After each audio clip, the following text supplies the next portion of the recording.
Bata pa lamang ay mayaman na ang pamilya ni Ronan. Negosyante ang kanyang ama. Ang nanay naman niya ay nagmamay-ari ng maraming lupain sa probinsya nila. Wala naman sanang problema sa buhay ni Ronan, kundi lang masama ang ugali ng mga magulang niya. Isang babae ang namasukan sa kanila bilang kasambahay. Minaltrato ito ng kanyang ama at ina. Pinagsamantalahan ng don. Sinasaktan ng don niya. Wala silang kalam-alam na ang kasambahay pala na si Raquel ay anak ng dating masamang albularyo. May kaalaman ng dalaga sa ilang gawain ng ama nito. Nang hindi na nito kinaya ang pang-aalipusta sa kanya, gumawa ito ng isang paraan para malagay sa alanganin ang buong lugar. Nangyanggaw ito ng tao. At nang maging aswang ito, lahat ng makakagat nito ay magiging aswang din. Nang sumabog ang gulo sa lugar, dito na nagkandaletse-letse ang kanilang mga buhay. Mas lalo pang magiging mahirap ang buhay nila kapag nakaharap na nila ang dating kapartner ng Don sa business na niloko niya, si Don Anton, isa sa mga naging aswang at pinakamalakas. Ano kaya ang magiging kapalaran ng pamilya ni Ronan sa pagdami ng mga aswang? Makaligtas pa kaya sila? O wala na silang magagawa sa karma na dumating sa kanilang pamilya? Ang mga katanungan ay mabibigyan ng kasagutan sa pagpapatuloy ng mga kwento ni Kabanong. Sabay-sabay nating tong subaybayan. Napuno na naman ng sigaw ng Don ng buong mansyon noong gabing yon. Sa halip na matutulog na sana ang binatang si Ronan, lumabas pa siya ng kanyang silid para alamin kung ano na naman ang nangyayari. Pagdating niya sa malawak nilang dining area, kaharap ni Don Amario ang binatang si Elias. Nakayuko ito at merong kanin sa muka at ulo. Nasa lapag ang plato na nabasag, habang si Don Amario naman, gigil na gigil habang hawak ang kwelyo ng binata. Mabilis na lumapit si Ronan. Kaibigan niya kasi si Elias. Hindi niya kakayaning makita na pati ang kaibigan niya ay ginaganon ng kanyang ama. Inawat niya ang ama. Pumagitna siya at saka mahinahon na nagsalita. Papa, ano na naman ba ito? Kaibigan ko si Elias. Huwag niyo naman siyang ganituhin. Wala akong pakialam kung kaibigan mo siya o hindi. Ang gusto ko, masunod ng maayos sa mga pinag-uutos ko. Tignan mo dinala. Lambanog! Kailan pa ako uminom ng ganitong nakakadiring inumin? Ang sabi ko, pumunta siya kay Don Anton at kunin ang alak na gusto ko. Elias, bakit naman kasi lambanog ang inuwi mo? Kasi sabi ni Don Anton, masarap din daw ito. At saka yung alak daw, wala nang extra. Lahat na nang doon sa bodega nila, bilang na bilang at ibebenta na kinabukasan. Sabi niya, masarap din daw naman ang lambanog. Kaya yan ang pinadala. Tanga! Hindi mo ba naisip na magagalit ako kapag ibang dinala mo sa pag-uwi? Anong pakialam ko sa sarap niyan? Hindi nga yan ang gusto ko. Paano kung gusto kitang sapakin sa muka kasi masarap masapak kaysa mamatay? Papayag ka ba? Papa, kumalma ka. Baka mamaya may makarinig sa inyo. Makasira pa sa imahin ninyo. Nakakalimutan niyo na bang sa susunod na linggo magsisimula ka ng pumasok sa politika? Sa sinabing ito ni Ronan, ay saka lamang kumalma ang Don. Tumahimik na talaga ang matandang lalaki basta imahin na niya ang pinag-uusapan. Ikaw, Elias, tinanggap kita rito kasi ang sabi mo, kailangan mo ng pera para sa mga kapatid mong nag-aaral sa Maynila. Kaya umayos ka, ha? Ayusin mo ang takbo ng utak mo. Kasi hindi habang buhay, kaya kong tiisin ang katangahan mo. Pasalamat ka, kaibigan mo ang anak ko. Kasi kung hindi, baka matagal ka ng patay. Hindi lingid sa kaalaman ni Ronan ang mga krimen na ginagawa ng kanyang ama. Marami na itong pinapatay na tao. Karamihan mga lulong sa droga, mga taong nakakaaway niya sa negosyo, at ang iba naman ay ang mga taong may nalalaman sa mga iligal niyang gawain.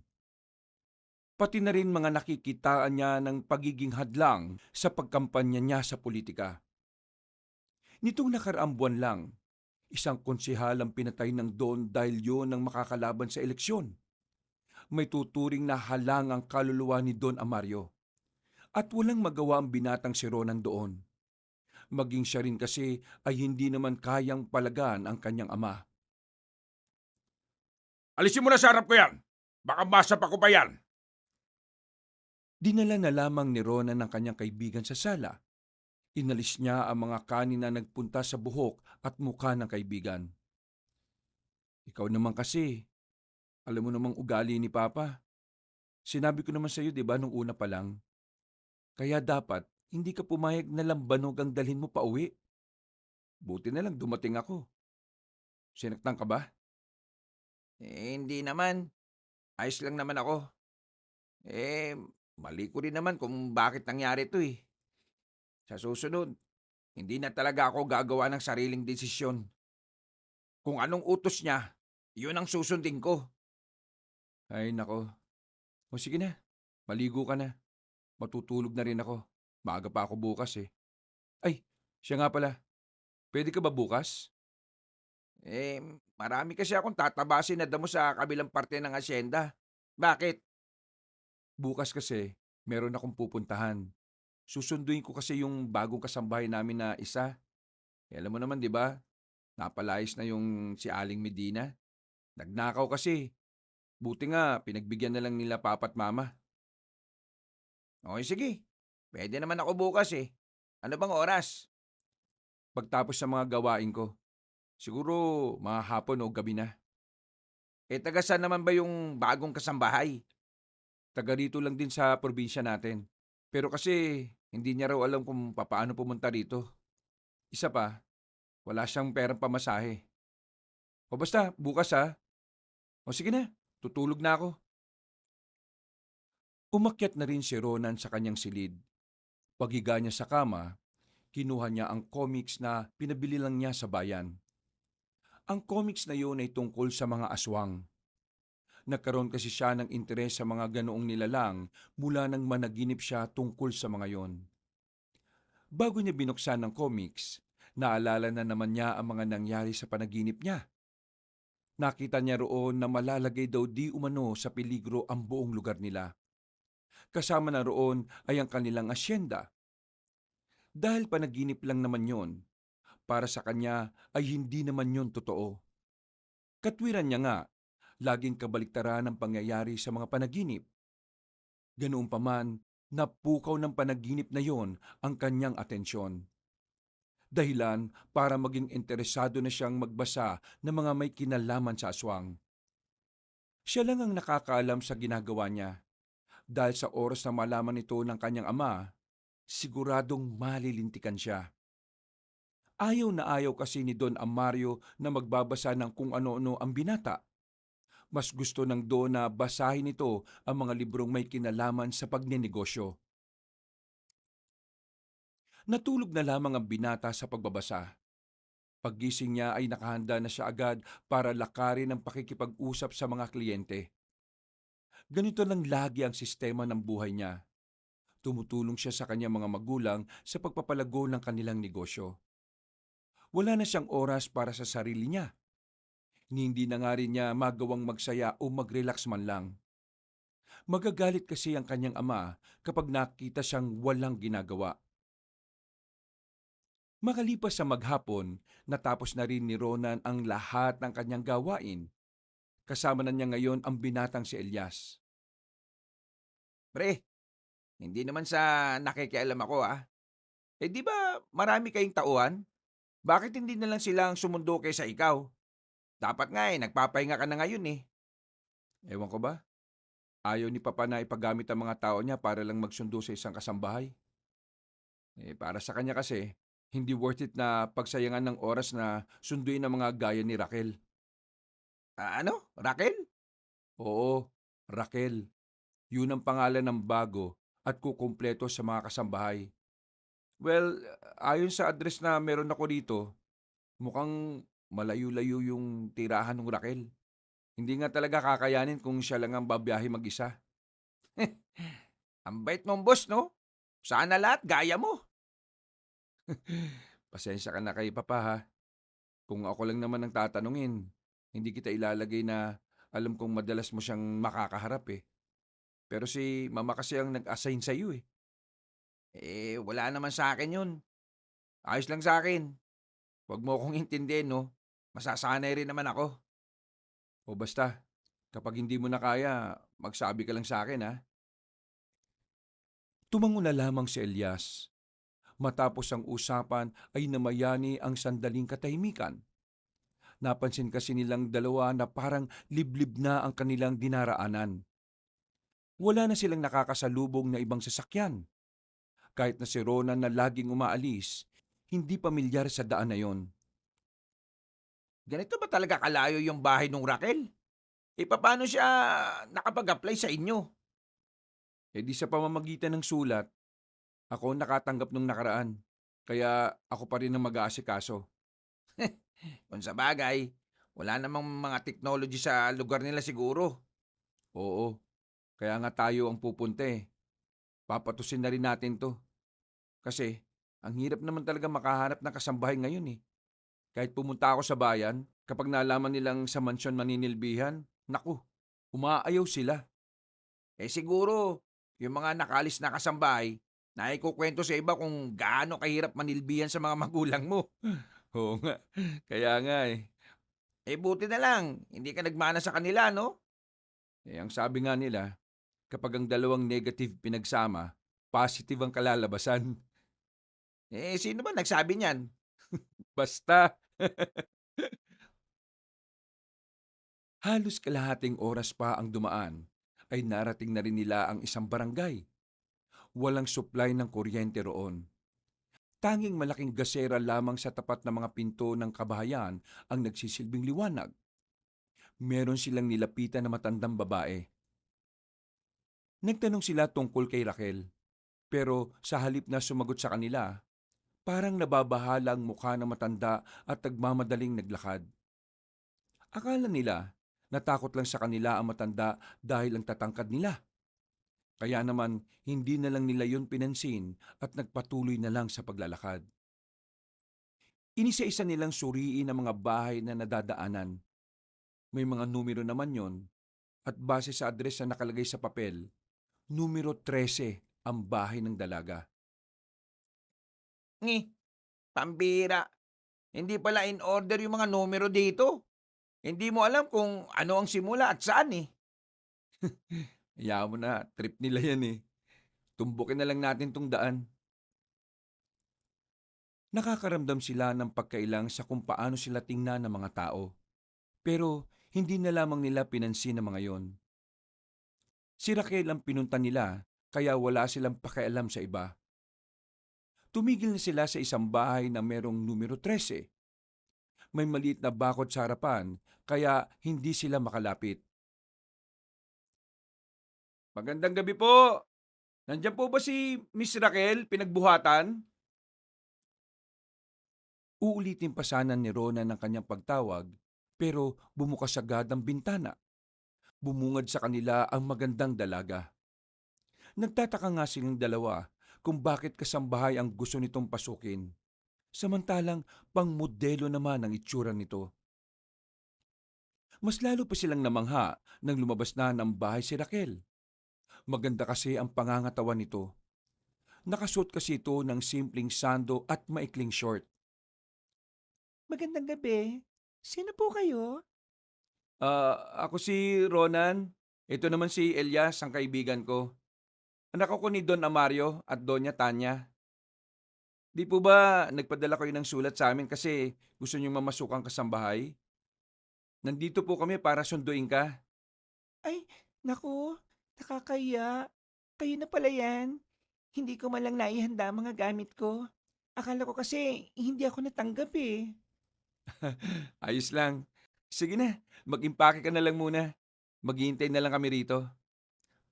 Pasok po kayo rito sa bakuran ko. Maupo na lang muna kayo. Pasensya na po ulit ha. Tumango na lamang si Ronan at naupo na sila sa gilid. Habang naghihintay, hindi maiwasang mamangha ni Elias. Hindi kasi nito inakala na merong magandang babae sa ganung uri ng lugar. Pre, mukhang jackpot ka rito sa kasampay na ito, ha? Pinagsasabi mong jackpot. Kung makapagsalita to, parang may gagawin ako masama dun sa babae ah. Baliw. Hindi.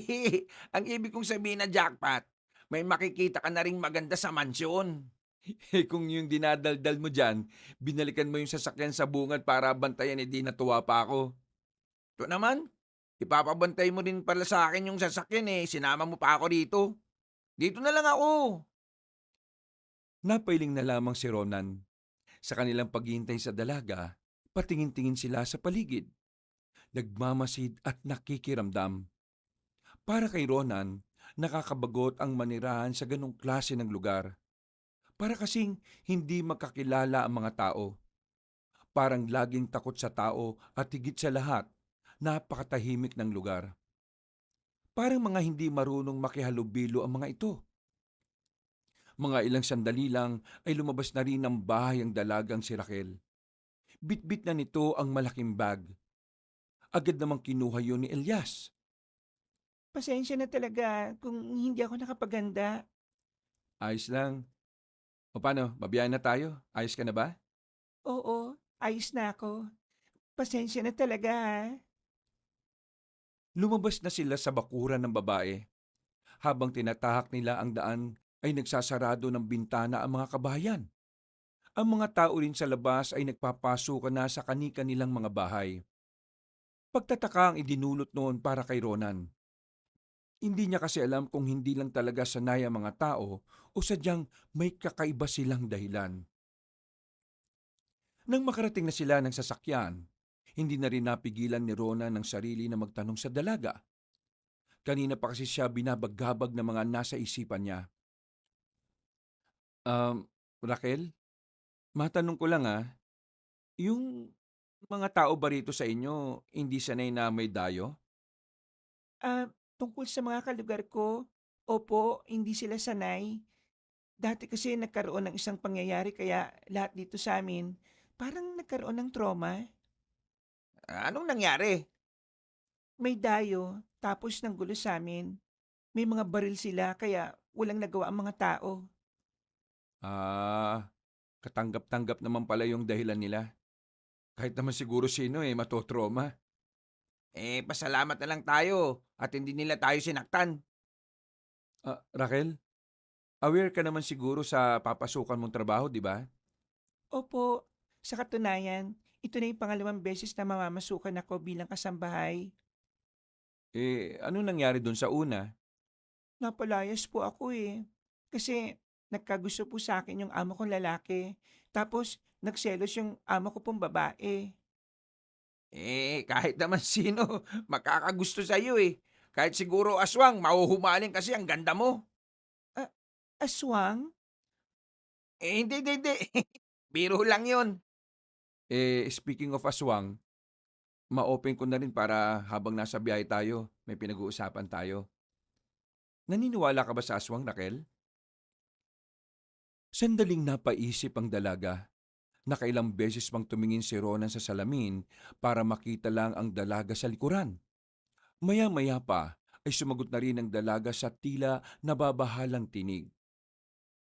Naniniwala po ako sa aswang dahil minsan na rin silang naging parte ng buhay namin.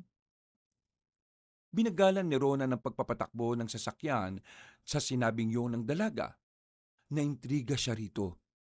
Kaya naman, hindi na niya maiwasan pang pahabain ang usapan na yun. Teka, anong ibig mong sabihin na naging parte na sila ng buhay niyo? Kamag-anak niyo sila? Ah, hindi po. Teka. Hulaan ko. Kainuman sila ng papa mo, no? Naging kalaban sila ng papa ko. Ha? Ano ba ang papa mo? Isang albularyo. Namatay ang papa ko dahil sa mga aswang. Ay, nako, pasensya ka na ha. Naalala mo pa tuloy yung bagay na yan. Alam mo, naniniwala naman ako na pwedeng maging totoo ang mga aswang pero hindi pa kasi ako nakakakita eh. Hindi niyo po nanaisin kapag naranasan yung makaharap ang mga mababangis na nilalang na yon. Oops, tama na. Medyo nakakatakot na ang pinag-uusapan nyo. Baka mamaya mabangga tayo kasi natakot na si Ronan. Mabuti pa, ibay na lang natin ang usapan. At teka, ganito. Ako magtatanong, may boyfriend ka na ba? Uy, Elias, kapal ng mukha mo magtanong. Tanong lang naman eh. Wala akong kasintahan. Walang nagtatangka. Walang nagkakamali. Ano? Sa ganda mong yan, wala? Sus, maniwala. Wala talaga. Pero meron na niligaw sa akin noon. Ang kaso, bigla na lang niya akong iniwan sa hindi ko malaman na dahilan. Ayos lang yan. May mga tao talagang pinagtagpo ng kapalaran pero hindi naman pala silang itinadana. Di ba? Nagtawanan na lamang sila nung mga sandaling yon. Namayani ang katahimikan sa mga sumunod na sandali. Maya-maya lang, nakarating na rin sila sa hasyenda. Pagdating nila ng mansyon ay hindi nila naabutan ng Don. Tanging si Doña Tanya lang ang naroroon. Mama, eto na si Raquel, ang papalit sa napalayas nating kasambahay. Are you sure na kasambahay ang papasukan mo? Opo, kasambay lang naman po kasi ang kaya kong trabaho. Okay, magsimula ka na agad bukas. Naku, maraming salamat po. Please lang, ayaw ko ng tatanga-tanga. Do your job properly and you will be good in staying here. Naglakad na rin ang matandang babae. Agad naman bumulong si Elias kay Ronan. Pre, mukhang good mood ang mama mo ah. Baka nanalo na naman sa kasino. O di bale. Raquel, sumama ka sa akin. Ihatid kita sa maid's quarter. Pinakilala ni Ronan si Raquel sa iba pa nilang kasambahay. Masaya naman itong tinanggap ng mga yun. Matapos yun ay iniwan na rin nila ang dalaga doon. Magkasamang tumambay muna si Ronan at Elias sa Tagong Garden sa asyenda. Hindi kasi sila pwedeng makita ni Don Amario na sobrang close sa isa't isa. Malilintikan pati si Ronan. Ayaw na ayaw kasi ng Don na nakikipagkaibigan si Ronan sa mabababang uri ng tao. Anong tingin mo kay Raquel? Maganda siya. Ang ibig kong sabihin kung okay ba siya, kung mapagkakatiwalaan ba. Ha? Mukha naman siyang okay, no? Pero syempre, pre, kausapin mo pa rin siya. Interviewin. Ganon. Para malaman mo kung ano ba talaga ang pinagmulan niya. Sige ka. Baka mamaya, aswang yan. Tumigil ka nga. Ang layo naman niya sa mukha ng aswang, no? Kita mo naman kung gaano kaganda, di ba? Kutis anghel. Oo. Nagsisimula ka ng agawin sa akin si Raquel, ha? Baka nakakalimutan mo. Bawal kang magmahal ng mas mababang uri sa'yo. Napakamot na lamang sa ulo si Ronan nang maalala ang patakaran ng kanyang ama. Yun ang dahilan kung bakit hanggang ngayon wala pa siyang nakikitang babae para sa kanya. Lahat kasi ng nirereto sa kanyang babae, masasama ang ugali. Lahat naman na nakikita niyang mabubuti, hindi naman niya kalibel ang antas ng pamumuhay. Kinabukasan, agad na kinausap ni Don Amario ang babaeng si Raquel. Sa unang pagkakataon, nakita ni Ronan ang kanyang ama na tila natutuwa sa isang kasambahay. Alam niya na agad ang dahilan kung bakit. Batid niyang ang kagandahan ni Raquel ang natatanging dahilan. Kilala niya ang kanyang ama. Marami itong babae. Ang iba pa nga ay dinadala na matanda sa mansyon. Wala itong pakialam kung naroon si Doña Tanya. Wala rin naman kasing magagawa ang Doña. Si Don Amario ang nasusunod sa lahat. Kahit pa mali na ang ginagawa nito, hindi siya maaaring kontrahin. Kaya ang ina ni Ronan, tikom na lamang ang bibig. Nasanay na lang din ito sa pagiging immoral ng Don. Huwag ka mag-alala, iha. Tatasan ko ang sahod mo sa unang buwan mo dito. Basta, gagawin mo lang lahat ng pinagagawa ko sa'yo. Naintindihan mo ba ako? Ah, opo, gagawin ko po. O siya, sige. Makakalabas ka na. Ronan, ihatid mo na siya sa labas. Nakita pa ni Ronan ang pasimpleng hawak ng kanyang ama sa puwet ng kasambahay. Napansin din niya na tila kabadong mukha ng dalaga. Raquel, pasensya ka na kay Papa ha. Pasensya saan po? Alam mo na yun. Ah, Siya nga pala, tulungan mo na lang sila Aling Maring sa kusina ngayong araw ha. May darating kasing bisita mamaya si Papa. Sige po. Naging abala si Rona nung araw na yon. Hindi na niya napansin pa kung ano ang ginagawa ng dalagang si Raquel. Marami din kasi siyang inasikaso sa negosyo nila. Gabi na nang makabalik siya ng mansyon. Hindi pa man nakakapasok ng mansyon ng binata, tinawag na siya ng kanyang kaibigan na si Elias. Tumigil sandali si Elias sa pagtatabas ng damo sa gilid at saka sinenyasan siya. Uy, pasenyas-senyas ka na ng ganyan ha. Kapag may nakakita sa'yo, yari ka talaga. Ay, pasensya na. May sasabihin lang kasi akong malaga sa'yo eh. Hoy, ano ba yun?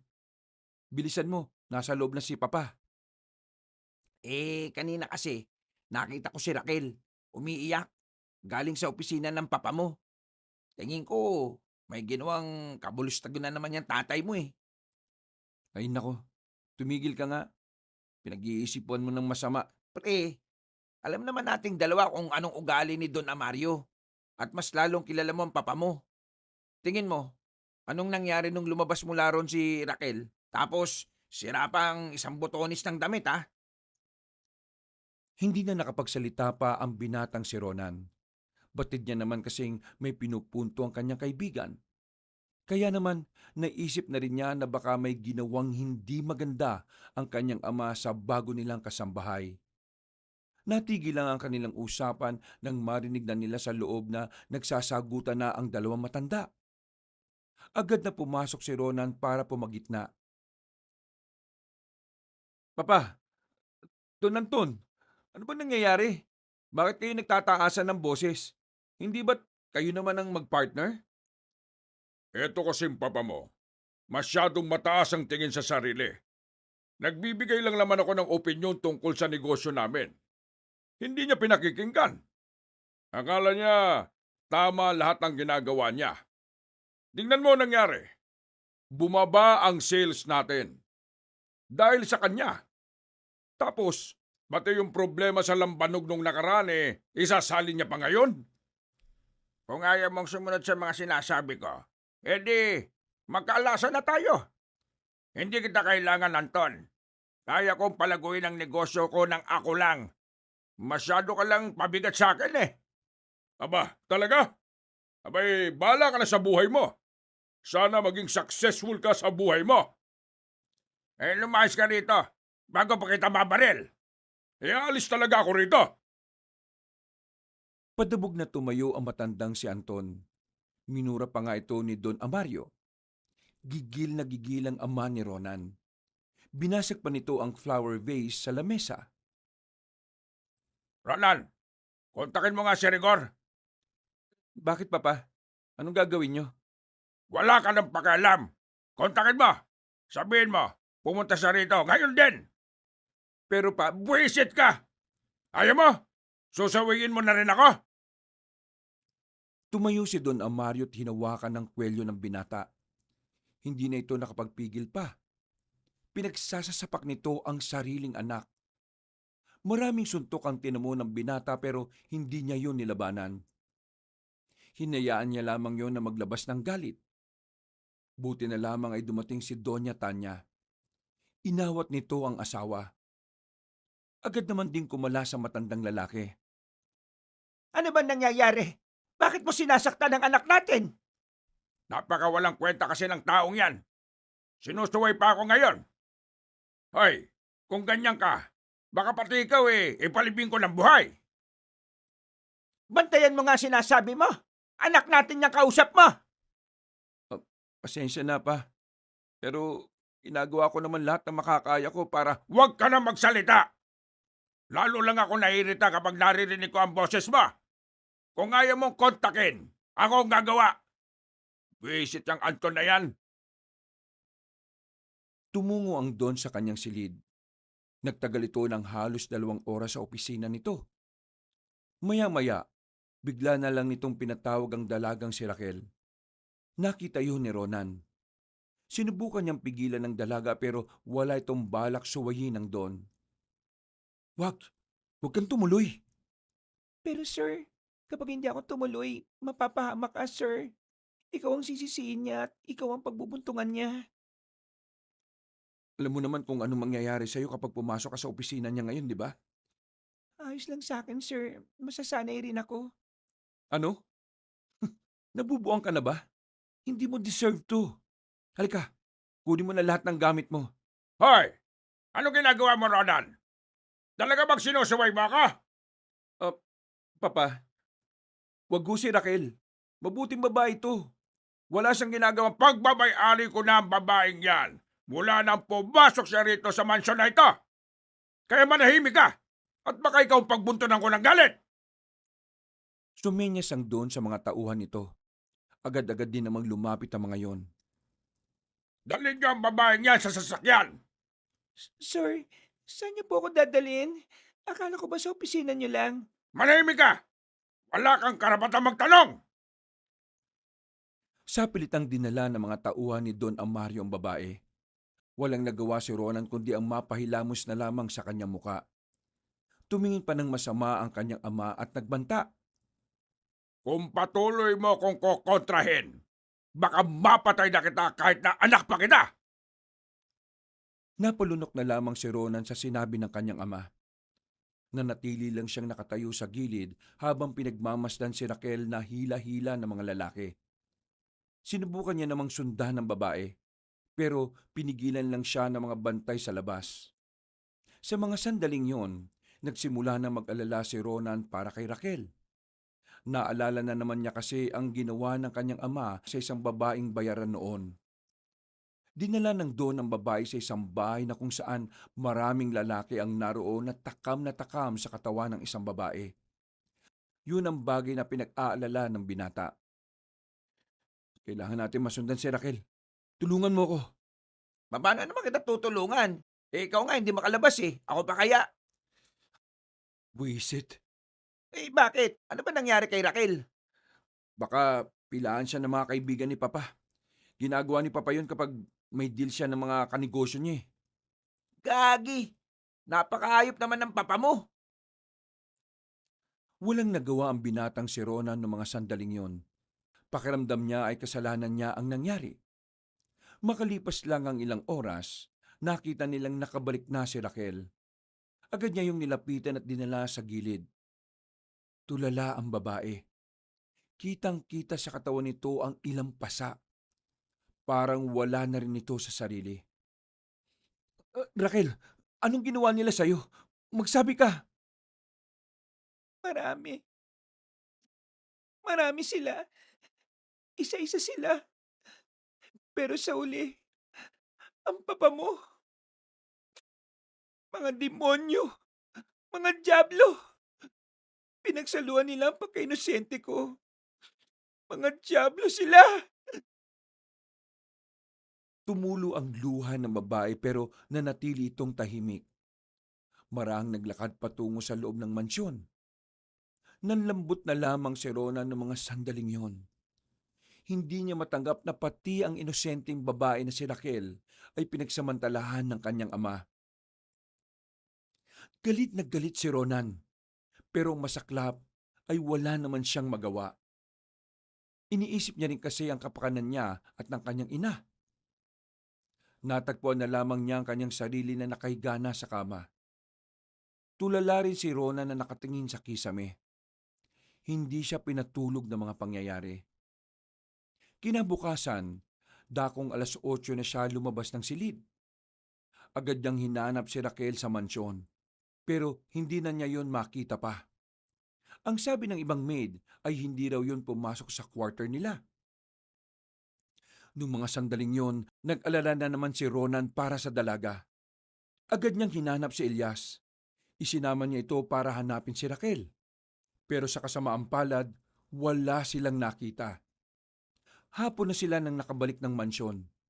Bagsak ang kanilang balikat dahil sa pagkadismaya. Pero nang pumasok na sila ng mansyon, nagtaka sila dahil nakita nilang nasa loob na ng mansyon ng dalaga. Napapangiti pa ito nang tumingin sa kanila na para bang walang nangyari. Oh, saan ka ba galing? Maghapon kami naganap sa'yo. Sa pastulan ng mga kambing, nagpalamig lang ako habang ginagawa ko itong inumin na ito. Pinakita ng dalaga ang isang bote na may laman na kulay berdeng likido. Nagtaka naman ng binata kung anong klaseng inumin ang hawak nito. Para saan ba yan? Para sa mga kasama ko, ipapainom ko sa kanila. Gawa ito sa dalandan. Nakakapagpaganda ng kutis. Epektibo ito. Ito ang gamit ko, kaya lang makinis na ang balat ko eh. Wala naman akong problema sa inumin na yan. Ang inaalala ko, ikaw. Bakit parang okay ka na? Parang wala lang ang nangyari para sa'yo. Kailangan ko pong makalimot kagad. Kailangan ko pong mabuhay. Kailangan ko pong magtiis. Kaya kung ano man ang nangyari, kailangan ko pa rin magpatuloy. Pero Sige na po, ibibigay ko na po ito sa mga kasamahan ko. ngumiti ng malapad ang babaeng si Raquel. Napanganga na lamang si Ronan dahil doon. Hindi niya maintindihan kung papaanong nagagawa ng babae na maging ganoon kapositibo. Kahit na alam naman niyang niyurakan ng kanyang ama ang dangal ng dalaga. Mabilis na lumipas ang mga oras. Hindi pa rin umuuwi ang kanyang mga magulang. Sa pagkakaalam niya, dumiretso na sa isang mahalagang meeting ang dalawa. Magagabi na nang lumabas na siya sa kanyang silid. Napatingin siya sa kusina. Nakita niya ang mga kasambahay doon na tulala. Naintriga siya dahil parang mga sabog na tao ang mga yon. Lumapit siya ng kaunti at sumilip. Ayos lang ba kayo? Bakit kayo tulala? Nakita ni Rona na naglalaway ang mga yon. Namumula ang mga mata. At basang-basa ng pawis. Kinabahan si Ronan. Nung una, inakala niya na baka nagkaroon ng matinding sakit ang mga kasambahay. Pero maya-maya lang, nagulat na lang siya nang biglang umangil ang mga yon. Ano bang nangyayari sa inyo? Napalingon siya sa likuran ng maramdamang nakatayo roon si Raquel. Nakangiti ito. Parang sobrang saya nitong makita na nagkakaganon ng mga kasambahay. Raquel, anong nangyari sa kanila? Bakit sila nagkakaganyan? Pinainim ko rin sila ng yanggaw juice. Yanggaw juice? Ano yun? Isang inumin na naglalaman ng galit, puot at sumpa. Isang inumin na kapag ininom ng isang pangkaraniwang tao, Anong mangyayari? magiging aswang sila. Ha? Teka, seryoso ka ba sa sinasabi mo? Tingnan mo sila. Makikita mo sa kanila ang mga sagot. Pero, bakit mo ginawa yun? Simple lang, Ronan. Paghihigante. Ito ang tanging solusyon para mawala na sa mundong ito ang mga taong sukdulan ng kasamaan. Teka, gusto mong gantihan si Papa? Ang mga aswang na yan ang magsisilbing dilubyo ng lugar na ito. Lahat kayo ay mamamatay. Pero, alam mong tinutulungan kita. Pero matagal ka na nagbubulag-bulagan. Ibig sabihin, wala kang ginawa at hinayaan mo lang na maging hayop ang ama mo. Kaya ngayon, sama-sama kayong danasin ng tunay na impyerno. Yung mga aswang na yan, ang bangungot ng buhay ninyo. Sa oras na makagat kayo ng mga yan, dalawa lang ang hahantungan ninyo. Mamamatay kayo o magiging katulad nila kayo. Teka, sino ka ba talaga?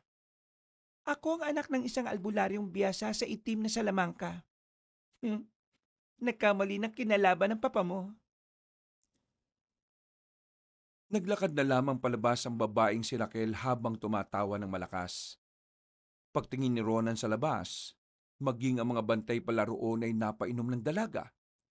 Sa mga pagkakataong ito, naniniwala na si Ronan na totoo nga talaga ang mga aswang. Nasa harapan na kasi niya ang malaking patunay. Natataranta niyang hinanap si Elias. Sa laki ng mansyon, hindi niya agad yun nakita. Nasaan na kaya siya? Nakakainis naman. Nilibot niya ang buong mansyon. Meron pa namang mga normal na tao pero ang mga kasambahay at gwardya, siguradong mga aswang na. Naghihintay na lamang ng tamang oras sa mga yon para makapagpalit na rin ng anyo. Saan ka ba nang galing, ha? Alam mo na ba ang nangyayari? Si Raquel, ng Yanggaw. Alam ko na. Anak pala siya ng albularyo. May alam siya sa ganung bagay. Kaya, kailangan nating umalis dito. Kapag nakagat tayo ng mga aswang na yon, pwede tayong mamatay o kaya maging aswang din. Ha? Parang ano? Parang zombie ba to? Oo, parang ganun na nga. Pero kakaiba itong aswang. Alam mo naman na mas mabangis pa sila sa mga zombie na napapanood natin. Eh, anong gagawin natin ngayon? Aswang na ba ang lahat? Halika, may alam akong daan patungo sa paradahan ng sasakyan. Tumungo sila sa likuran ng mansyon. Meron silang sinuotan na butas doon. Tumago sila sa maraming halamanan na parang parte na rin ng gubat. Kaunting lakad pa lang sila, narinig na nila ang malalakas na angil ng mga aswang sa mansyon. Dahil doon, nagtindigan ang kanilang mga balahibo. Kinalibutan sila ng malala. Hindi nila inakala na sa isang iglap lang, mababalot ng kababalaghan ng mansyon. Tingin ko, kinain na nila lahat ng nasa mansyon. Wala na tayong magagawa. Iligtas na lang natin ang mga sarili natin. Nakakabigla naman si Raquel. Iba pala talaga ang nagagawa ng galit, no? Kahit ako nawindang din sa kanya nung gawin niyang aswang ang mga pangkaraniwang tao. Nagtatago sa likod ng kagandahan niya ang pagiging kampo niya ng kadiliman. Eh, pero pre, hindi naman siya magkakaganon kung hindi siya ginawa ng masama ng papa mo eh. Oo, alam ko naman yun. Pero kung idamay niya ang mga kasambahay, pati na rin ang mga gwardya, mali na rin yun. Kailangan natin pigilan ang pagdami nila. Dahil kung hindi, nako, malaking problema to.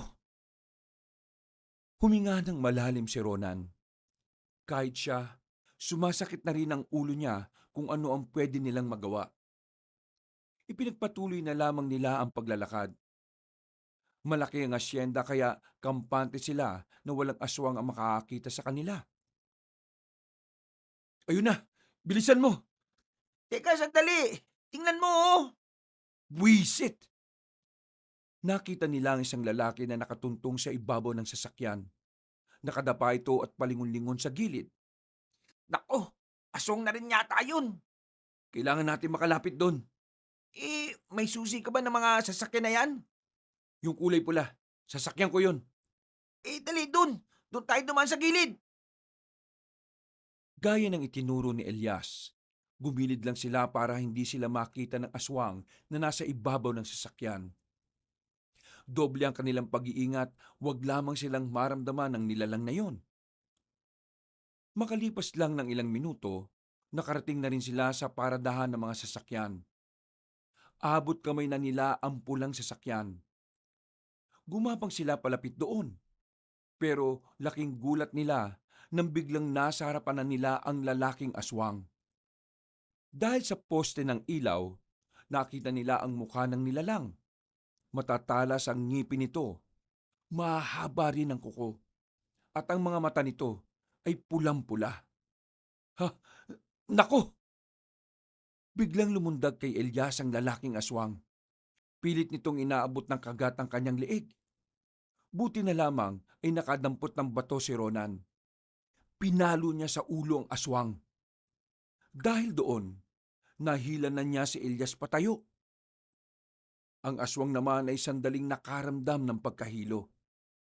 Papasok na sana si Ronan sa loob nang biglang mahawakan siya ng lalaking aswang sa paa. Akmang kakagatin na siya nito, pero binato ni Elias ng sapatos sa mukha ang aswang. Nang mabitiwan ng aswang si Ronan, wala itong sinayang na pagkakataon. Pinaandar na kagad niya ang sasakyan. Naiwan naman nila ang aswang na yon. Pero pagdating nila sa gate ng asyenda, napatigil sila nang makitang may nakaharang na 4 na gwardya.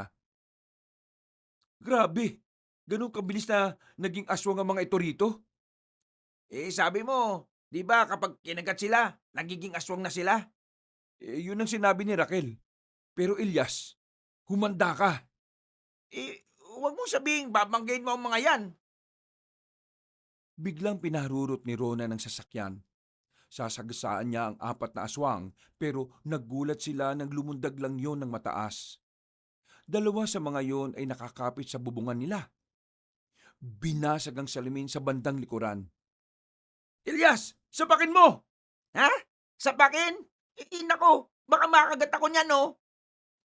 Kapag hindi mo sinapak yan, makakapasok yan dito. Baka nga maging aswang din ako.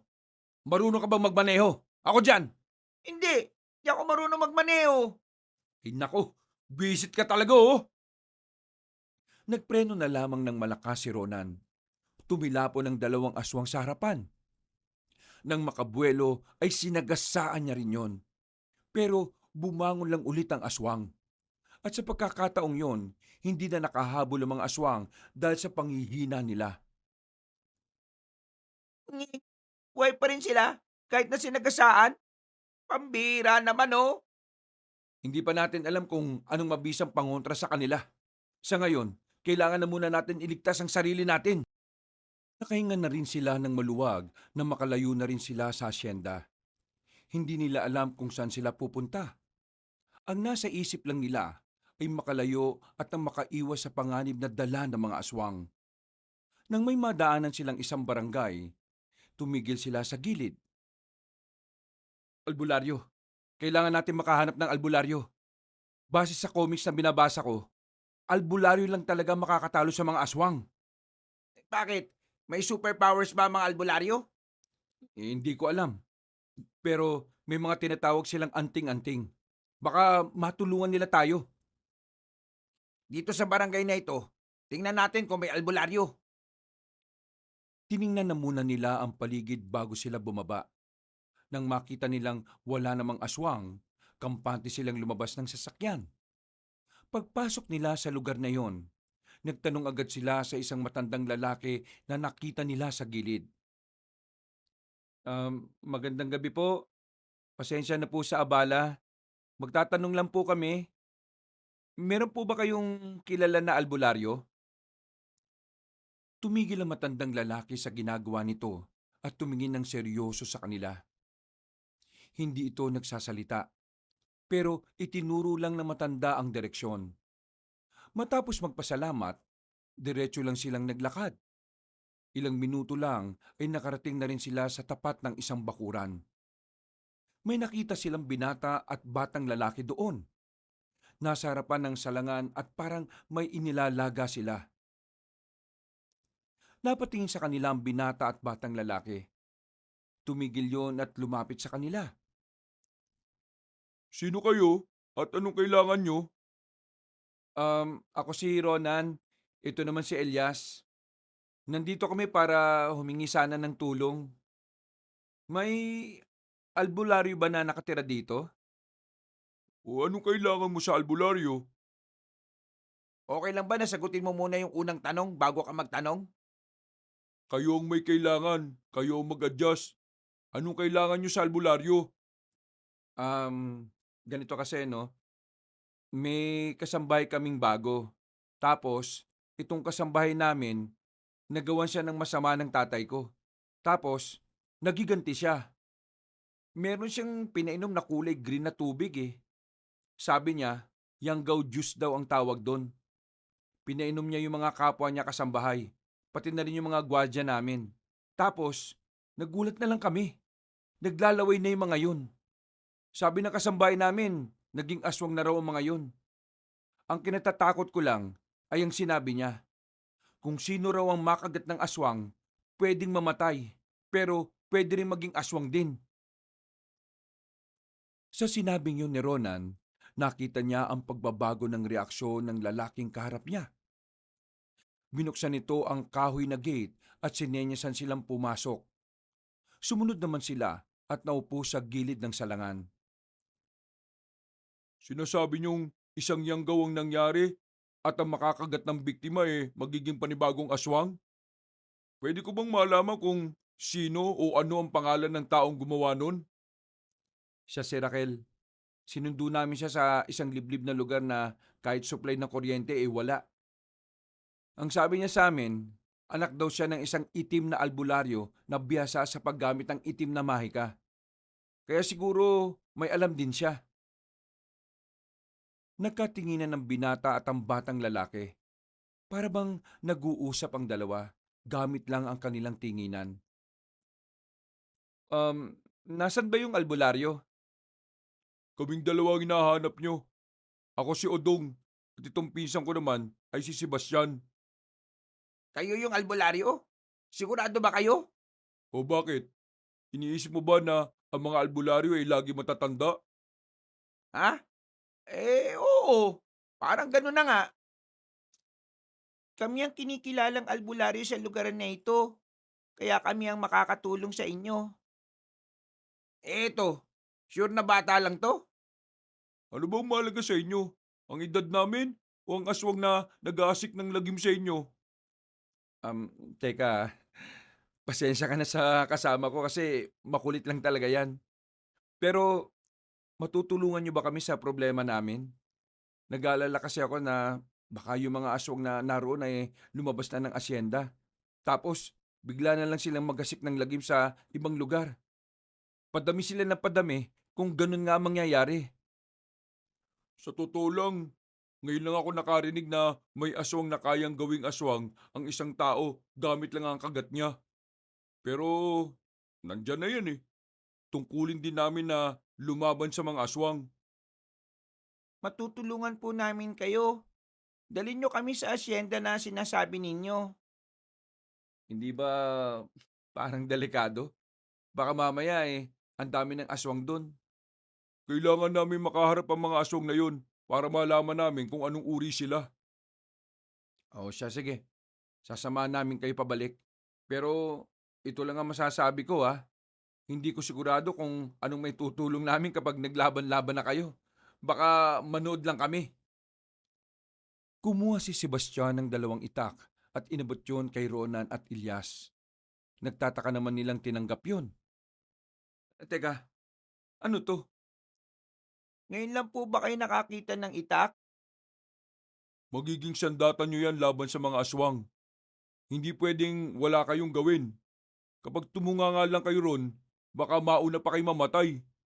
Ihanda lang namin ang mga gamit namin ha. Kapag nalaman naming isang malaking kalokohan tong sinasabi nyo, dito na kayo mamamatay. O pwede rin namang sa sasakyan na dala ninyo. Hindi na nagsalita pa si Ronan. Hinintay na lamang nila ang magpinsan na maihanda ang mga gamit na kailangan nila. Maya-maya lang ay lumabas na rin ang mga yon. Sabay silang naglakad patungo sa sasakyan. Kahit na anong mangyari, huwag niyong hayaan na masugatan kayo. Dalang dugo nyo ay sobrang bango para sa mga aswang. Kapag nasugatan kayo, maamoy nila yun at mahihirapan kayo makapagtago. Tumango na lamang si Ronan ng mga sandaling yon at pinaandar na rin ang sasakyan. Habang nasa biyahe sila, ay hindi pa rin nawawala ang kaba sa kalooban ni Ronan. Sa kabilang banda, sinisisi niya ang kanyang ama sa lahat ng mga nangyayari. Kung hindi lang sana masama ang ugali nito, kung sana'y mabuti itong tao, hindi na sana sisiklab ang kaguluhan na yon. Napaigpit na lamang ng hawak sa manubela ang lalaki. Hindi niya rin masisisi si Raquel sa ginawa nito. Pero aminado siyang magbabago ang buhay niya sa pangyayaring yon. Makalipas ang ilang minuto, malapit na rin sila sa asyenda. Kahit na wala pa sila roon, nararamdaman na ng magpinsang albularyo ang presensya ng mga aswang. Itigil mo muna ang sasakyan sa gilid. Ha? Bakit? May aswang sa paligid. Sinunod ni Ronan ang sinasabi ni Odong. Kabado niyang ipinarada ang sasakyan sa gilid at lumabas ang magpinsan. Naiwan silang dalawa ni Elias sa loob. Ang tapang naman itong dalawang to. At yung isa, bata pa. Ay nako, Mukhang sanina-sanina sila sa ganito eh. ibig sabihin, matagal na talagang totoo mga aswang-aswang na yan. Napatingin sila ulit sa magpinsan nang makita na nilang nakikipaglaban na ang dalawa sa 4 na aswang. Gusto sana nilang tumulong, pero namangha sila nang makitang napabagsak agad ni Odong at Sebastian ang mga nilalang na yon. Lumabas na rin si Ronan at Elias dala ang itak. Lumapit sila sa mga bangkay ng aswang. Lahat ng yon ay may tumatagas na dugo sa ulo. Para mas madaling mamatay ang mga aswang, sa ulo nyo tamaan. Ang galing nyo makipaglaban. Dati nyo na bang ginagawa ito? Kagaya ng sinasabi ko kanina, tungkulin namin ang pumaslang ng mga aswang. Mga pangkaraniwang aswang pa lang ito. Hindi natin alam kung may mas malakas pa dito, wala na. Kaya wag muna tayong magpakampante. Tingin ko, hindi na natin kakailanganin ng sasakyan. Lalakarin na lang natin, total, sabi nyo, malapit na. Ha? Bakit? Hindi ba pwedeng nakasakay tayo? Kapag nakasakay tayo, mapupukaw agad natin ang atensyon nila. Oo pre, tama nga naman siya. Maging handa kayo sa lahat ng oras ha. Hindi namin kayo mababantayan palagi. Gamitin nyo ang mga hawak nyo para protektahan ng sarili nyo. Hindi yan palamuti lang ha. Sinimulan na rin nila ang paglalakad. Habang nasa kalsada, hindi mapakali ang mata ni Ronan. Bawat madilim na parting madadaanan nila, nagiging tamang hinala siya na baka bigla na lamang may lumabas na aswang doon. Huwag kayong mag-alala.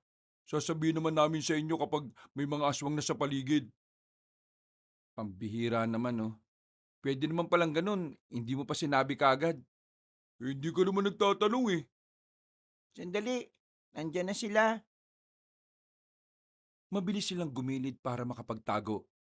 Ayon sa batang si Sebastian, marami-raming aswang ang nararamdaman niyang paparating. Kaya naman, kinailangan na muna nilang magtago para malaman kung kakayanin ba nila na harapin ang mga yon. Kuya Udong, kaya ba? Puro pangkaraniwan lang naman ang mga yan eh. Tara, kaya yan. Palag na. Naunang lumabas sa pinagtataguan nila si Odong. Hindi na sana susunod si Elias pero hinila ito ni Ronan. Magkakadikit silang 4. Magkakatalikuran. Nang makita sila ng aswang, parang mga alimangong gumagapang yon patungo sa kanila. Lumundag ang ilan sa mga yon. Pero mabuti na lang ay mahusay talaga si Odong at Sebastian. Nagawang patumbahin agad na magpinsa ng 4 na aswang. Habang ang magkaibigang Ronan at Elias ay wala pa ring naiambag. Walang mangyayari sa buhay ninyo kung palagi lang kayong naduduwag. Isipin nyo na lang na kapag pati kami ay naging aswang, siguradong tapos na ang buhay ninyo kung nakanganga lang kayo. Oo na, tatapangan na namin. Naninibago lang kami sa mga nangyayari. Kanina lang kasi tulog ako. Paggising ko ganito na. Wala na tayong panahon para magreklamo. May 4 pa oh. Nakita nilang tila hindi na lumalapit sa kanila ang 4 na aswang na natitira. Tatakas pa sana ang mga yon pero hinabol yun na magpinsan. Naiwan sa kalsada si Ronan at Elias. Hindi sila umalis doon. Sa kahihintay nilang makabalik ang dalawa, naabutan sila ng 2 aswang. Pamilya kay Ronan ng 2 aswang na yon. Isa roon ay ang kanilang gwardya at ang isa naman ay ang nag-aalaga ng mga kambing nila. Mang Andoy, Mang Nolan, nakikilala niyo naman po ako, di ba? Ako ito, si Ronan. Kasama ko si Elias. Huwag niyo kaming kakagatin, ha? Nakikilala ko kayo pero hindi ko kayang pigilan ng gutom. Biglang umatake ang dalawang matanda. Nataranta ang magkaibigan at hindi nila alam ang kanilang gagawin. Takbo lang sila ng takbo. Habang ang dalawang aswang naman ay sige lang sa paggapang. Sa kasamaang palad, bigla pang nadapa si Elias. Hindi yung kayang iwan ni Ronan kaya agad niya itong binalikan. Pero naabutan na sila ng aswang. Munti ka na siyang makalmot, pero mabuti na lang ay nakailag siya. Nung mga sandaling yon, sinubukan na ni Ronan na alisin ang takot sa kalooban niya. Naisipan niyang kailangan na niyang maging matapang dahil kung hindi, siguradong mas mauuna pa silang mawala sa mundo kaysa sa mga aswang. Tinaga ni Ronan ng isang matanda nang subukan nitong gumapang. Tinamaan niya yon sa leeg. Sumubsob yon sa semento.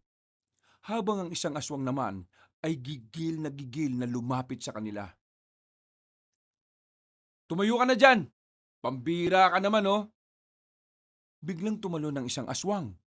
Pumaibabaw to kay Ronan. Buti na lang ay naglakas loob na rin si Elias noong mga sandaling yon. Tinaganan niya sa ulo ang aswang. At dahil dito, agad itong nalagutan ng hininga.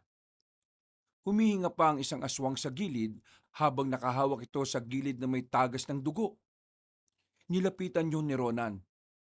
Oo, anong gagawin mo? Tatapusin na ang buhay nitong aswang na ito. Pero si Mang Andoy yan eh.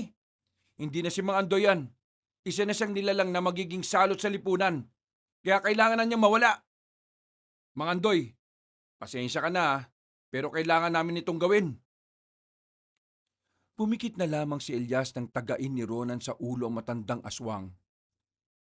Bumuntong hininga na lamang din si Ronan.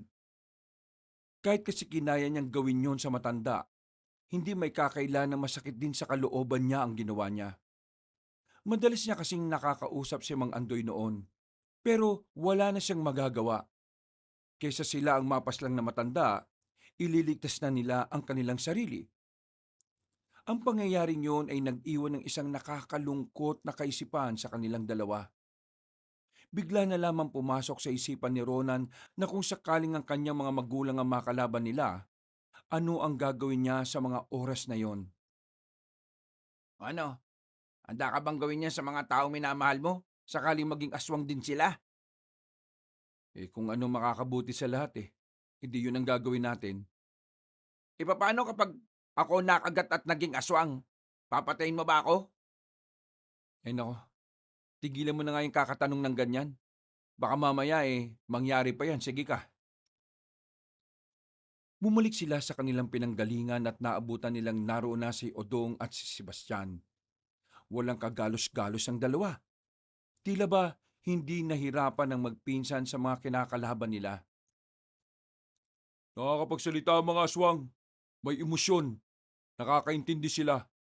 Pero dahil sa labis na kagutuman na nararamdaman nila, doon sila parang mababaliw. Mas lamang ang utak ng isang aswang kaysa sa utak ng isang tao. Kaya mahihirapan tayo nito. Maaring matalinong ibang aswang na makakalaban natin. Kaya kailangan natin mag-triple ng ingat. Wala po ba kayong kagat? Ha? Wala naman. Kayo? Wala rin po. Hindi nga sila nakadampi sa amin eh. Itong kasunduan natin Sa oras na isa sa atin ang makagat ng mga aswang, wala nang paliwanagan pa. Papaslangin kagad natin yon. Nga? Sigurado ka ba? Paano kung yung batang yan ang naging aswang? Di papaslangin ko rin siya. Wala pa kaming alam na lunas sa mga nangyayari ngayon. Kaya ang pagpaslang lang ang pinakamalapit na lunas para malabanan natin ito. Kakaibang problema to. Ngayon lang din namin ito naranasan. Isang malalim na paghinga ang pinakawala ng lalaking si Odong. Nang magsimula na rin itong maglakad, ay sumunod na rin sila. Sa kanilang pagpapatuloy, mas lalong tumataas ang level ng kanilang kaba. Hanggang sa tuluyan na nga nilang natanaw ang malaking gate ng asyenda. Nakabukas na yun at meron din isang sasakyan na nakabukas sa mga pintuan. Lalong kinabahan si Rona nang makilala niya na sasakyan niyo ng kanyang ina at ama. Sa gilid ng sasakyan, nakita niya ang mga tauhan nila. Nakahandusay at wala ng buhay. Sandali lang. Huwag tayong lalapit. Baka maging aswang ang mga yan. Hindi, patay na talaga sila. Ang mga biktima na kinain ng laman loob ng mga aswang, mamamatay kaagad. Pero kung makakagat lang sila, yun ang maaaring maging aswang. Kinakabahan ako para sa mga magulang ko. Baka mamaya, nasa panganib na sila. Hayaan mo na sila. Masasama naman ang ugali nila eh. Tol, mga magulang ko pa rin sila. Baliw ka ba? Mga magulang na wala namang pakialam sa anak. At ang iniisip lang ang makapagpayaman. Masasama pa ang mga ugali. Bantay mga sinasabi mo, pre. Grabe ka naman. Oo, tumigil na nga kayong dalawa. Sa ginagawa nyo, mas lalo tayong maririnig ng mga aswang eh. Buti sana kung kayo lang ang kakainin. Mamaya na lang kayo magsuntukan kapag nakalis na tayo dito. O paano? Papasok na tayo sa mansyon. Baka may natitira pang tao dun eh. Kailangan din nating ubusin ang mga aswang dito para hindi na makapagparami pa. Nagmamadali silang makapasok sa loob. Dumaan sila sa mga nakaparadang sasakyan sa gilid. Malayo-layo pa bago sila tuluyang makarating sa mansyon. Kaya naman, dahan-dahan lang ang kanilang pagkilos. Natatanong niyo ba yung paliko na yan? Diyan tayo papasok. Ang kaso, hindi natin alam kung may mga nakaabang dyan. Ano bang nararamdaman nyo? Nahihirapan na akong maramdaman kung may aswang o wala. Ibang uri kasi sila kahit na pangkaraniwan lang sila. Ako muna lalapit. Sakaling may mga aswang doon, babalik ako dito. Kaya dito muna kayo. Naglakas loob na lamang si Odong, habang si Larona naman ay nakatago lang sa halamanan. Nakita nilang sumenyas na si Odong para makalapit sila. Pero paglabas nila ng pinagtataguan nila, bigla nilang nakasalubong ang mga kasambahay na naging aswang na rin. Pambira! Si Aling Maring, si Pepang, si Jonah, si Luming, at iba pa. Papatayin ba natin ang mga yan? Malamang, aswang na yung mga yan eh. Hindi po. Hindi natin sila lalabanan. Mauna kayong dalawa. Sumunod kayo kay Kuya Udong. Sige na. Sundin niyo na lang po ko. O ayan, nasigawan ka patuloy ng bata. Hinila na ni Ronan ang binatang si Elias at saka dali-dali silang umalis. Naiwan si Sebastian na tinarap ang mga kasambahay na aswang. Nang haatake na sana ang mga yon, may kung anong bagay ang inilabas ng batang si Sebastian.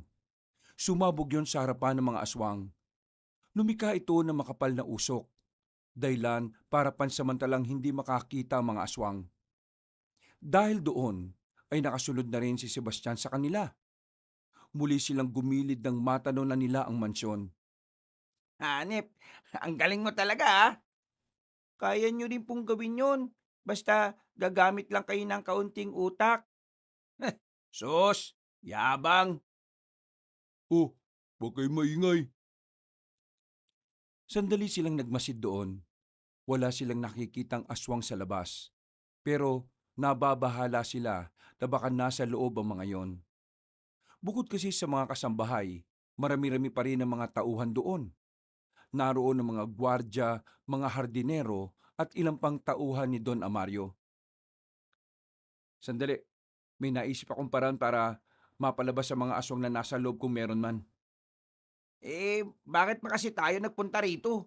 Dapat tumakas na lang tayo eh. Kailangan natin paslangin ang mga aswang at kailangan natin malaman kung wala na bang natitirang tao na pwede nating iligtas. Kaya Elias, kung wala kang naiisip na paraan, pwede ba manahimik ka na muna? Di manahimik. Okay, ganito naisip ko. Nakikita niyo yung truck na yon. Babatuin natin ang gilid doon para makalikha tayo ng ingay. Kapag naglabasan ng mga aswang at pinuntahan nila yon, doon naman sa kabila, doon tayo dadaan. Kaunting ingat lang sa pag-akit sa pader ha. Nakikita niyo naman na may mga patusok doon. O sige, magandang ideya sinabi mo.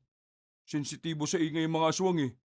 Kahit na nakakapag-isip pa sila bilang tao, kapag nakakarinig sila ng ingay, Iisipin nilang gawa ng tao yun na pwede nilang makain. Kumuha ng bato si Ronan sa gilid. Bumuelo siya at binato niya ang truck. Ang kaso nga lang, hindi naman umabot. Ako na nga, para kang walang kinain eh. Sa totoo lang, wala talaga. Kinuha ni Udong ang bato at saka binato rin ang truck. Umabot naman yon. Ang kaso, sa ibang direksyon naman tumama. Ay sus, may hina. Ako na nga lang. Pagbato ni Elias, tumama na yon sa gilid ng truck. Lumika yun ng malakas na ingay. Maya-maya lang nakita nilang gumagapang na ang mga aswang palabas ng mansyon. Nagulat sila kung ganun yun karami. Parang ganun na ganun ang bilang ng mga tao kapag nagkakaroon ng meeting ang isang politiko. Bakit sila dumami ng ganyan? Baka ang iba dyan, galing sa labas. Pumunta sa mansyon sa pagbabaka sakaling may babalik na tao. Desperado na sila makakain. Hindi na sila nagsayang ng oras. Sumampa na sila sa pader. Sa kasamaang palad, sumabit pa ang paa ni Elias sa matulis na bakal. Nasugatan siya at agad na tumulo ang dugo. Sa pagkataranta, binuhat agad ni Udong ang binatang si Elias. Naganap sila ng matataguan at nilagyan agad ng benda ang sugat. Pwede nila tayong maamoy sa dugo mo. Sinabi kasing mag-ingat eh. Yan ang magagawa ko, sumabit eh. Nagmamadali ka kasi. Oo, huwag na kayo magsalita. Mamamatay tayo agad sa ginagawa niyo eh. Naramdaman na lamang nila na nagsipasukan na mga aswang sa paligid ng mansyon. Sa puntong yon, hindi na nila magawang makalabas. Sa oras kasi na makita sila ng mga yon, dudumugi na sila nito. Maaring yun na rin ang maging dahilan ng kanilang pagkamatay. Kuya Udong, ito na yata ang tamang pagkakataon para gamitin ko na ang Wag! Kailangan mong ihanda yan sa mas malakas na kalaban. Hindi tayo nakakasiguro kung ano pa ang makakalaban natin mamaya. Gagawa natin ang paranto. Hindi tayo mamamatay. Halos kalahating oras na silang nagtatago sa gilid. Hindi umaalis ang mga aswang sa mansyon. Ang iba pa nga, parang normal na tao lang na palakad-lakad. Merong nagkakape, meron din namang mga nag-uusap na lang.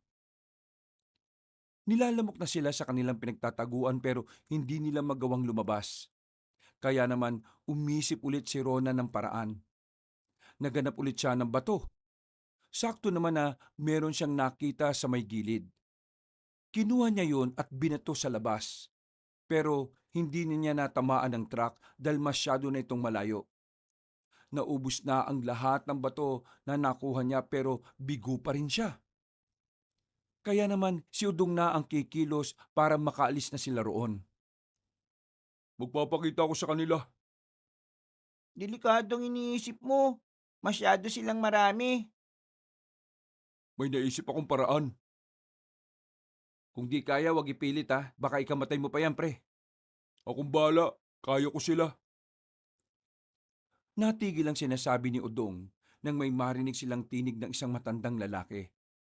Nang sumilip sila, ay nakita ni Ronan si Don Anton, ang business partner ng kanyang ama. Hanapin niyo si Don Amario, pati na rin ang kanyang anak at asawa. Kapag nakita niyo siya, ibigay niyo sila sa akin ng buhay. Lalong-lalo na si Don Amario. Pagbabayarin ko lang siya sa ginawa niyang pagpaslang sa asawa ko. Galit na galit si Don Anton. Sa nakikita nila, ay isa na rin itong aswang. At dahil mayaman si Don Anton, mukhang ito rin ang tumatayong leader ng mga biktima ng Yanggaw. Ipaparamdam ko sa kanya kung gaano kasakit mawala ng asawa at anak. Pre, pasensya na kanina ah. Nadala lang ako ng emosyon eh. Pero tingnan mo ang ginawa ng papa mo. Kawawa naman ang asawa ni Don Anton. Ang bait-bait nun eh. Kaya nga eh, tuloy, galit na galit si Don Anton.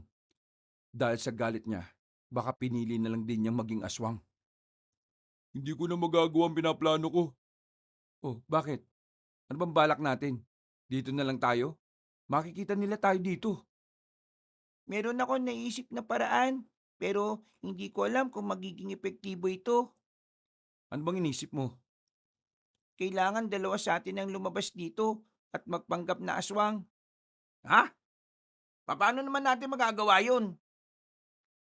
Mga biktima lang naman sila ng yanggaw at ang kagat ng aswang.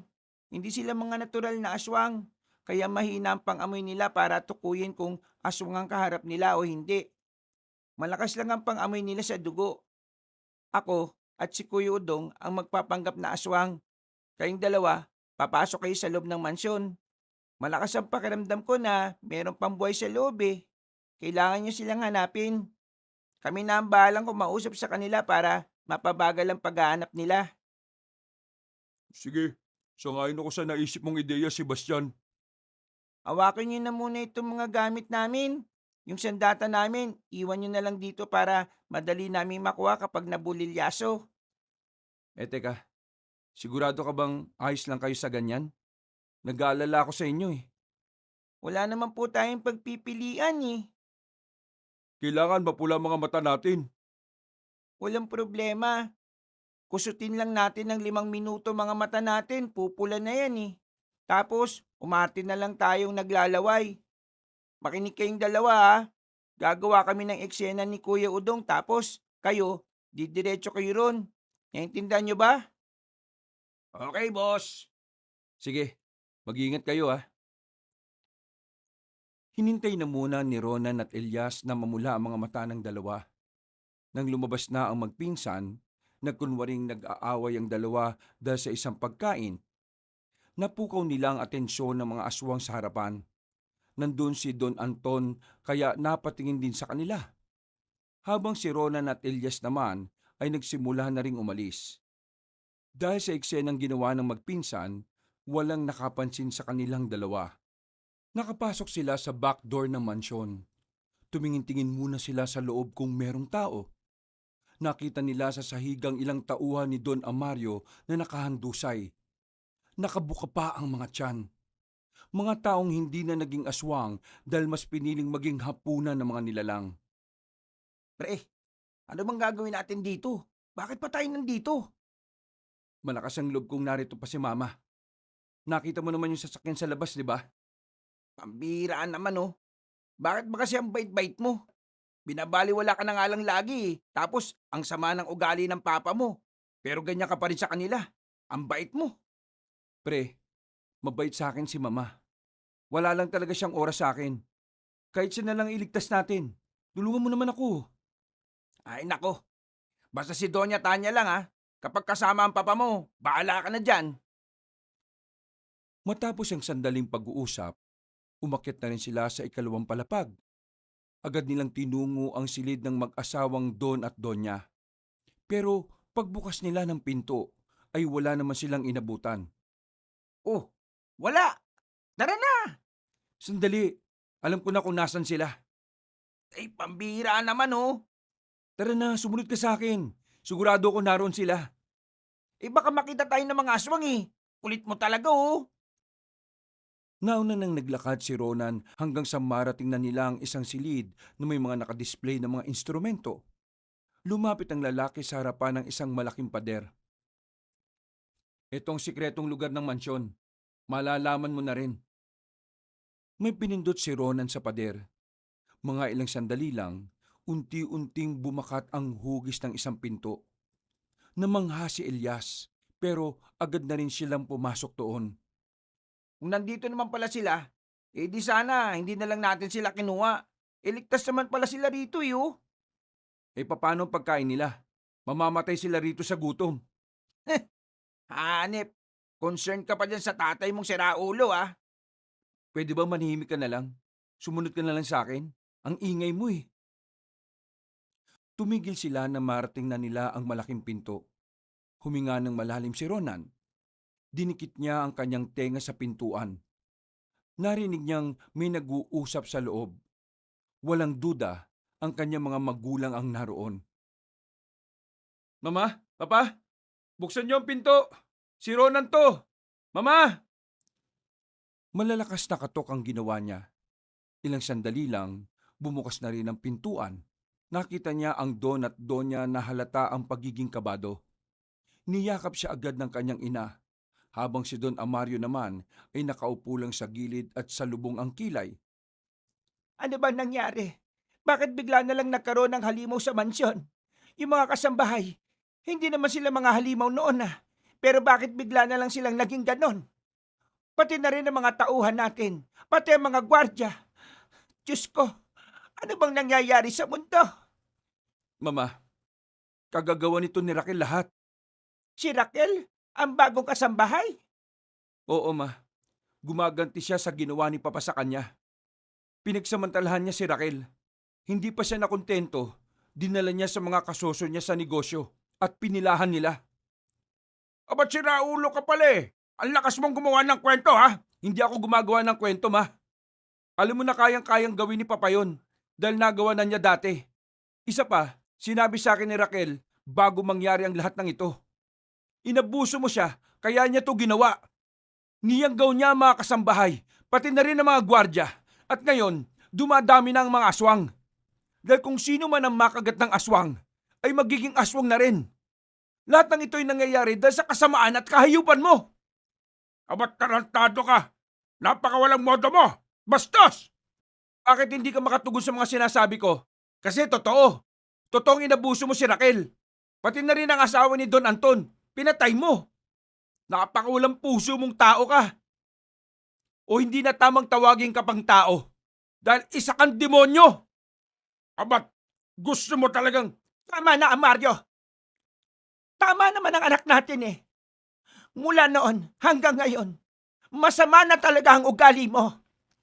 Hindi ko inakala na mas lalala ka pa. Wala ka nang pakialam sa nararamdaman ko. Wala ka ring pagpapahalaga sa anak natin. Tingnan mo ang ginawa mong gulo. Hindi to kayang ayusin ng yaman mo, Papa. Si Don Anton, aswang na rin. Nasa harapan ng mansyon at tinihintay ka lang niyang lumabas. Alam mo ba mangyayari kapag nahuli niya tayo? Kaming dalawa ni Mama ang papatayin niya para maramdaman mo kung paano mawala ng pamilya. Hindi na nakapagsalita ang matandang lalaki. Tila sinampal na ito ng mga narinig mula sa kanyang anak.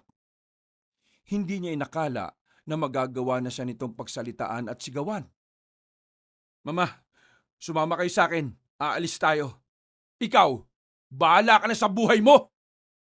Ang kapal ng mukha mong sabihin sa akin yan. Ngayong nagkaroon ng ganitong problema, iiwan mo ka. Iiwanan mo ang taong nagpalakit, nagpaaral sa'yo. Wala ka pa rin, tumigil ka na! Hindi ko utang na loob ang pagpapalaki at pagpapaaral mo sa akin. Dahil una sa lahat, obligasyon mo yon bilang magulang. At hindi ko naman pinili maging magulang ka Hinawakan na ni Ronan ng kanyang ina. Aktong lalapit pa si Don Amario pero humarang si Elias. Tinutok nito ang hawak na itak, kaya napatigil ang Don. At bakit ka nakikisali? Hindi ka parte ng pamilya, no? Matagal na akong visit sa'yo Don Amario. Magpakabait ka sa akin ngayon Kasi kapag inipis ang utak ko, dito pa lang, baka bumulagta ka na. Aba, pinagbabantaan mo ba ako? O ano naman kung oo? Tara na, Elias. Hayaan mo na siya dyan. Bahala ka na sa buhay mo, Mario. Ang tagal kong nagtiis sa ugali mo. Ngayon, pipiliin ko naman ang anak natin. Iligtas ka sana ng pera mo! Mga walang iya kayo! Mamatay sana kayo paglabas ninyo!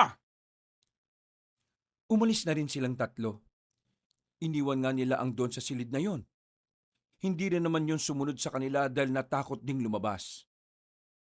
Nang makalabas na sila ng sikretong lugar na yon, sinadya ni Elias na iwang bukas ang pinto. Talagang bad trip siya kay Don Amario kaya dinadalangin niya na sana mamatay na yon. Hindi tayo pwedeng dumaan dito sa kabila. Blind spot yan. Hindi natin sigurado kung may nag-aabang dyan o wala. Makakalabas ba tayo agad? Baka tapos na yung eksena ng dalawa sa harapan natin. Sa likod pa rin tayo dadaan. Pero aakyatin natin yung pader. Mabilis nilang tinungo ang likuran ng mansyon. Napatingala na lang sila dahil mataas ang pader na kanilang aakyatin. Hindi yung gaya ng pader sa harapan. Walang ya. Ang taas nito Sakto naman na may lubid sa loob ng bag na pinadala sa kanila ni Udong. Nakaisip agad ng paraan si Ronan. Isushoot ko tong lubid dun sa bakal. Tapos pre, ikaw ang maunang aakyat para maalalayan mo si mama pasunod sa'yo. Oy, sige sige. Walang problema. Inayos na ni Ronan ang lubid. Sa isang hagis niya lang ay sumapit na ang lubid na bakal. Hindi naman nagsayang ng pagkakataon si Ilyas. Agad itong umakyat. Kumapit ka lang na maigpit, ma. Nandito ako sa baba. Sasaluhin kita kapag nalaglag ka. Paano ka? Huwag niyo po akong intindihin. Kaya kong sumunod sa inyo. Ma, kailangan na natin magmadali, baka makita tayo ng mga aswang dito. Kumapit na si Doña Tanya sa lubid at buti lang din malakas ang pangangatawan ni Elias, kaya kinaya nitong iangat ang Donya. Bilisan mo pre. Habang kaya pa ng muscle ko. Agad na lumapit ang lalaki. Mabilis siyang nakaakyat dahil sa pinagsama nilang puwersa ni Elias. Nang makababa na sila sa pader, sandali na muna silang nagmasid. Madilim na kasi sa daanan nila dahil sa puno-puno at halamanan na yon. Hindi rin nila alam ang daan patungo sa kalsada. Sumunod kayo sa akin, pre. Paalalay naman si mama. Maigpit ang hawak ni Ronan sa itak. Marahan din silang naglalakad. Pero nakakalikha pa rin sila ng kaunting ingay dahil sa mga tuyong dahon na kanilang natatapakan. Pero hindi sila tumigil. Kailangan nilang makaalis doon dahil kung hindi, siguradong matutunto na sila ng mga aswang.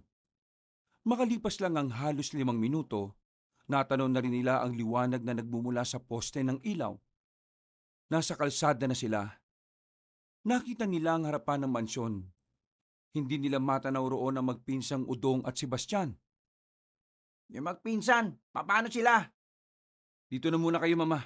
Lalapit ako ron. Baliw ka ba? Kapag nakita ka ni Don Anton, matik, mababatrip yun sa'yo. Hindi natin malalaman kung ano nangyayari sa kanila kung walang lalapit doon. Ako na lang. Hindi naman ako kilala ni Don Anton eh. Kapag nakita ko kagad yung magpinsan, isasama ko kagad sila pabalik. Mag-iingat ka. Maraming salamat, Doña Tanya. Hindi ko inakala na medyo mabait din pala kayo. Umalis na rin ang lalaking si Elias, habang ang mag-ina naman ay nakatago lang sa madilim na parte ng halamanan. Nang mawala na sa paningin nila si Elias, kinakabahan na ng malala ang binatang si Ronan. Anak, patawad sa mga araw na hindi kita iniintindi. Patawad kung mas pinipili kong ama mo palagi. Ma, ayos na sa akin yun. Ang mahalaga naman sa akin kasama na kita ngayon. Gusto ko nang mabuhay ng maayos. Yung hindi pressure sa ugali ni Papa. At isa pa, deserve mo ang matinong buhay. Hindi yung ganito. Lagi na lang tayong nadadamay sa pagiging masamang tao ni Papa.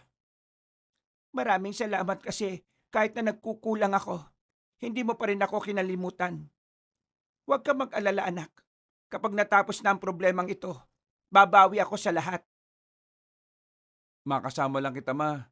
Bawing-bawi ka na. Natigil ang kanilang pag-uusap nang makita nilang paparating na si Elias at ang magpinsang Udong at Sebastian. Nang makalapit na ang mga iyon, ay sinabihan na sila ng mga iyon na tumakbo. Naamoy daw kasi ng mga aswang ang sugat ni Elias.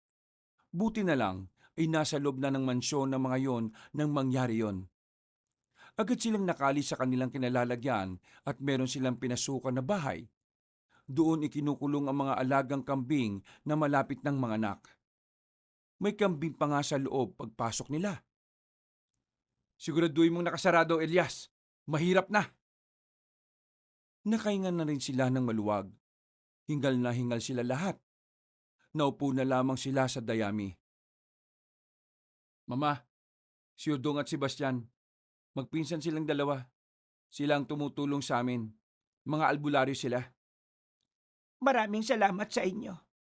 Kung hindi dahil sa inyo ay baka hindi ko na nakita pa ang anak ko. At kung hindi rin dahil sa akin, Ay, oo nga pala. Maraming salamat rin sa iyo, Elias. Wala nang ganong aswang sa labas. Lahat sila Nagtipon-tipon sa loob ng mansyon. Kaya kailangan na natin makalis ngayon habang hindi pa sila lumalabas. Tara na po. Sandali lang. Nakita niyo namang may kasama tayong matanda eh. Bubuhatin ko ang mama mo. Hindi na, ako na.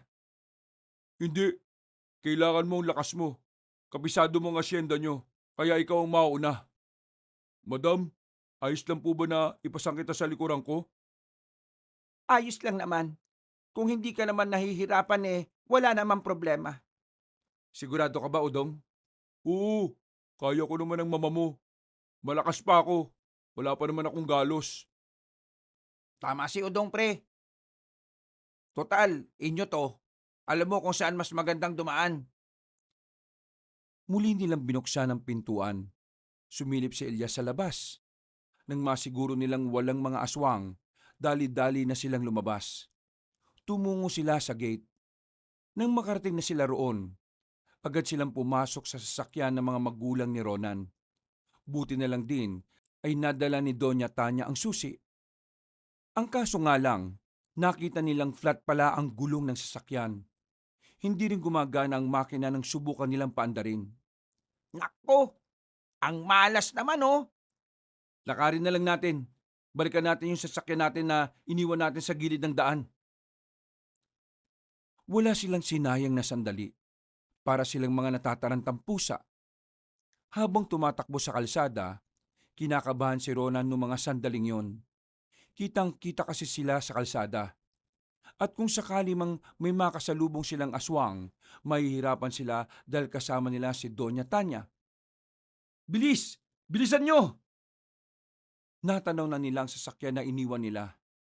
Papalapit na sana sila roon nang biglang lumabas ang babaeng si Raquel mula sa likuran ng sasakyan. Napatigil silang lahat. Humarang ang babae sa harapan ng sasakyan kaya hindi sila makalapit. Raquel? Kumusta ang buhay? Masaya bang maraming aswang nang nakapalibot sa mansyon? Kumusta si Don Amario? Gusto kong malaman kung nasa maayos lang ba siyang kalagayan. Si Papa lang naman ang gusto mong mapahamak, di ba? Bakit lahat kami dinadamay mo? Dahil lahat kayo, hinayaan lang na masanay ang lahat sa sistemang bulok. Kahit na meron naman kayong magagawa, nanatili kayong tikom. Ako na pong bahala sa isang ito. Bakit? Papatayin niyo ako? Makakaya niyo bang patayin ang reyna ng mga aswang? Reyna ng mga aswang? Oo, akong reyna ng mga aswang. Isa na rin akong aswang. Dahil ito lang ang nakikita kong paraan para wala nang makapigil sa mga gusto kong gawin. Kung ganun, ginawa rin pala niyang aswang ang sarili niya para mas maging malakas siya. Mag-iingat kayo. Mas malakas ang aswang na punong-puno ng galit. Sandaling namayan niyang katahimikan. Umihip ang malakas na hangin at nakatitig lamang sa kanila ang babaeng si Raquel. Mga ilang sandali lang, nagbago na ito ng anyo. Akmang aatake na ito pero biglang gumitna ang batang si Sebastian. Kapangyarihan ng anting-anting, ipagkaloob mo sa akin. Hindi makapaniwala sila Ronan nang makita nilang tila umilaw ng asul ang mata ng bata. Maging ang babaeng si Raquel ay hindi rin yun inaasahan. Isa ka palang antingero, bubit ka. Pwes, uunahin kitang paslangin ngayon. Tumalon si Raquel palapit sa bata. Pero sa isang iglap lang, natamaan agad ni Sebastian ng dalaga sa dibdib. Dahilan para mapatigil ito sa pagkilos. Napasandal si Raquel sa sasakyan at tila naghahabol na ng hininga. Hindi ka naman natural na aswang kaya nagkamali ka sa inaakala mong malakas ka.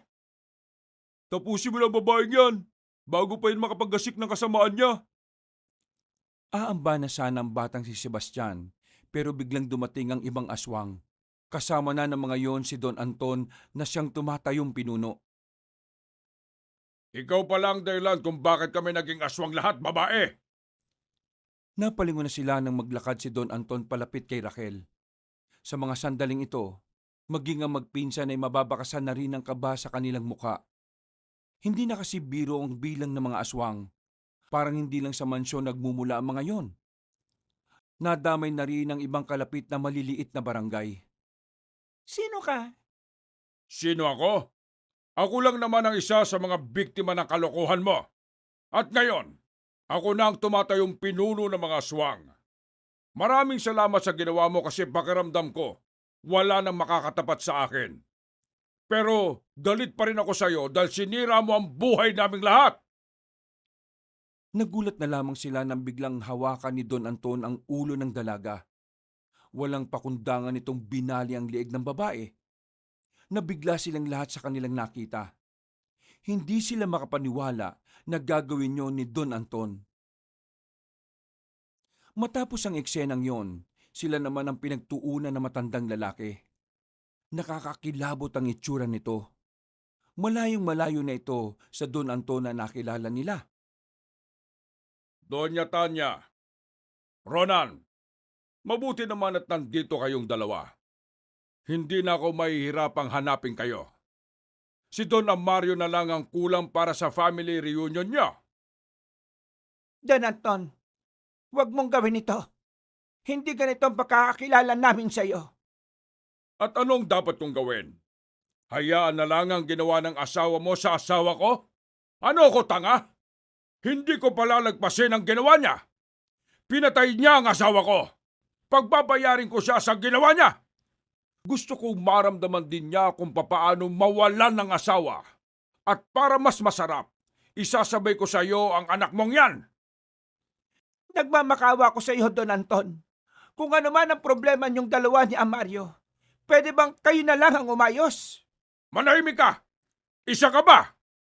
Kahit na alam mong mali ang ginagawa ng asawa mo, wala ka man lang ginagawa. Sinubukan ko naman siyang sabihan, pero wala rin naman akong magawa. Siya ang nasusunod sa lahat. At kapag pinilit ko pa siya, ako naman ang masasaktan.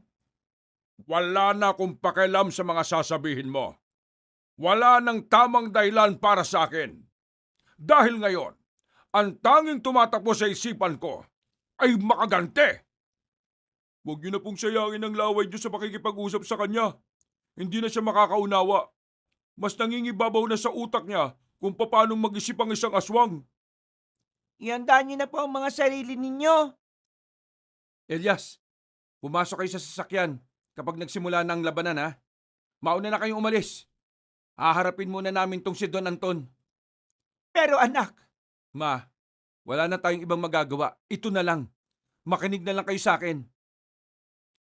Mga ilang sandali lang, nagsimula na rin kumilos sa mga aswang. Agad namang inatake ni Sebastian si Don Anton. Dahil dito, ay napalayo ang matandang lalaki sa sasakyan. Sinamantala na ni Elias ang pagkakataon. Inalalayan na niya si Doña Tanya papasok ng sasakyan. Walang ano-ano, pinandar na agad ni Elias ang kotse. Sinadya niyo lang palang palayuin ako sa sasakyan. Akala niyo ba makakatakas sa matandang yon? Hahabulin din sila ng mga bataan ko. kami po ang harapin nyo. Kami ang nandito. Nagdikit-dikit silang tatlo. Sa mga sandaling yon, tumaas na naman ang lebel ng kaba ni Ronan. Naluluha siya sa dami ng aswang na nasa paligid. Pero nakita niyang kalmado lang ang magpinsan. Kaya naman sinubukan na lang din niyang pagkatiwalaan ng dalawa. Ako na po munang bahala sa marami, Kuya Udong. Kayong dalawa kay Don Anton. Maya-maya pa ay nagsimula na ring umatake ang mga aswang. May kung anong ibinulong ang batang si Sebastian sa hawak nitong anting-anting. Pagwasiwas nito ng itak, malakas na hangin ang nilikha nito. Tumama ang hangin na yun sa mga aswang. At sa isang iglap lang, bumulagta agad ang mga yon. Walang sinayang na pagkakataon si Sebastian. Inatake niya agad ang iba pang aswang. Hindi kasi siya pwedeng magsayang ng oras. Limitado lang ang paggamit ng anting-anting dahil masyado pa siyang bata. Ikinugulat ni Don Anton ang pinakita ng batang si Sebastian. Dahil dito, hindi nito naituon ng atensyon kay Ronan at Odong. Sinumantala naman ng dalawa ang pagkakataon. Agad nilang inatake si Don Anton.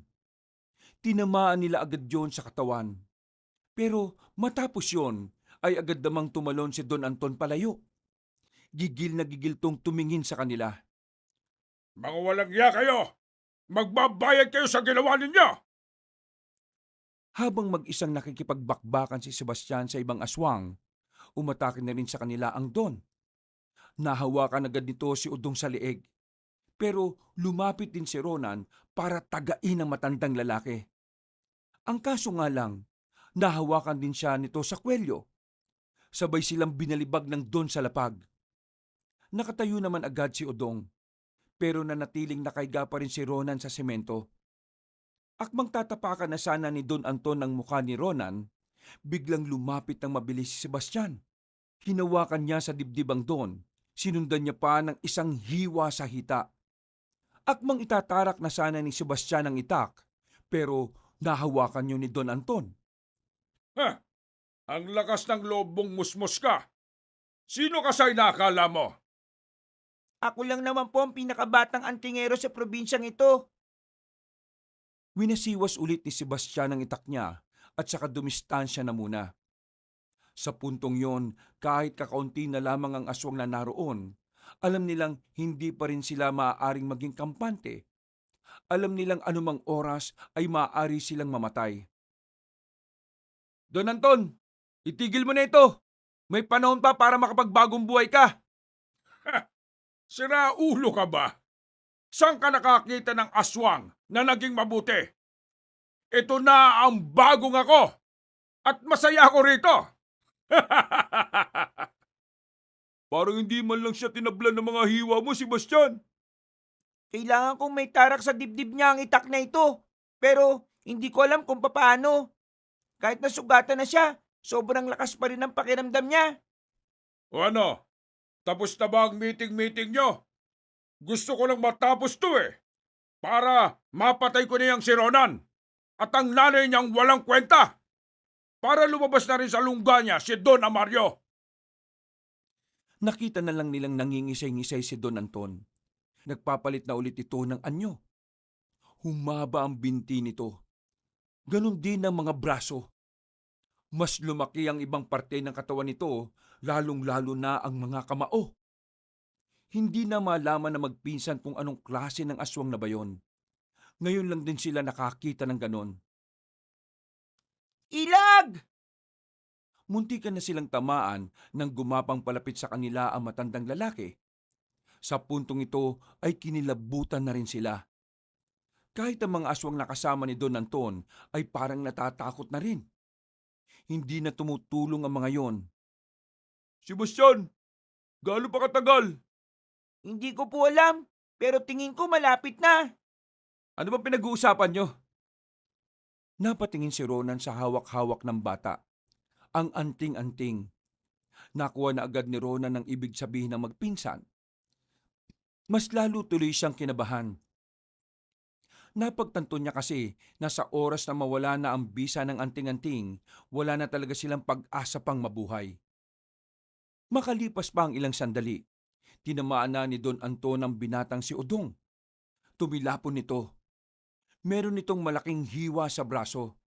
Dahilan para hindi na ito makagamit ng kaliwa. Walang susuko! Kakayanin natin to! Sandali lang po!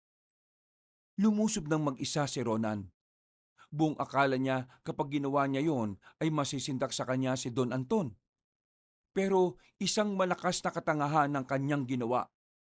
Tinamaan siya ng kamao ni Don Anton. Sa lakas ng pagkakasuntok sa sikmura niya, nawalan siya ng malay. Sandali lang siyang nakatulog. Wala pa yatang 1 minuto. Pero paggising niya, hawak-hawak na ni Don Anton ang magpinsan. Parehong kapwa sinasakal at parang kaunting oras na lang malalagutan na rin ng hininga ang mga yon.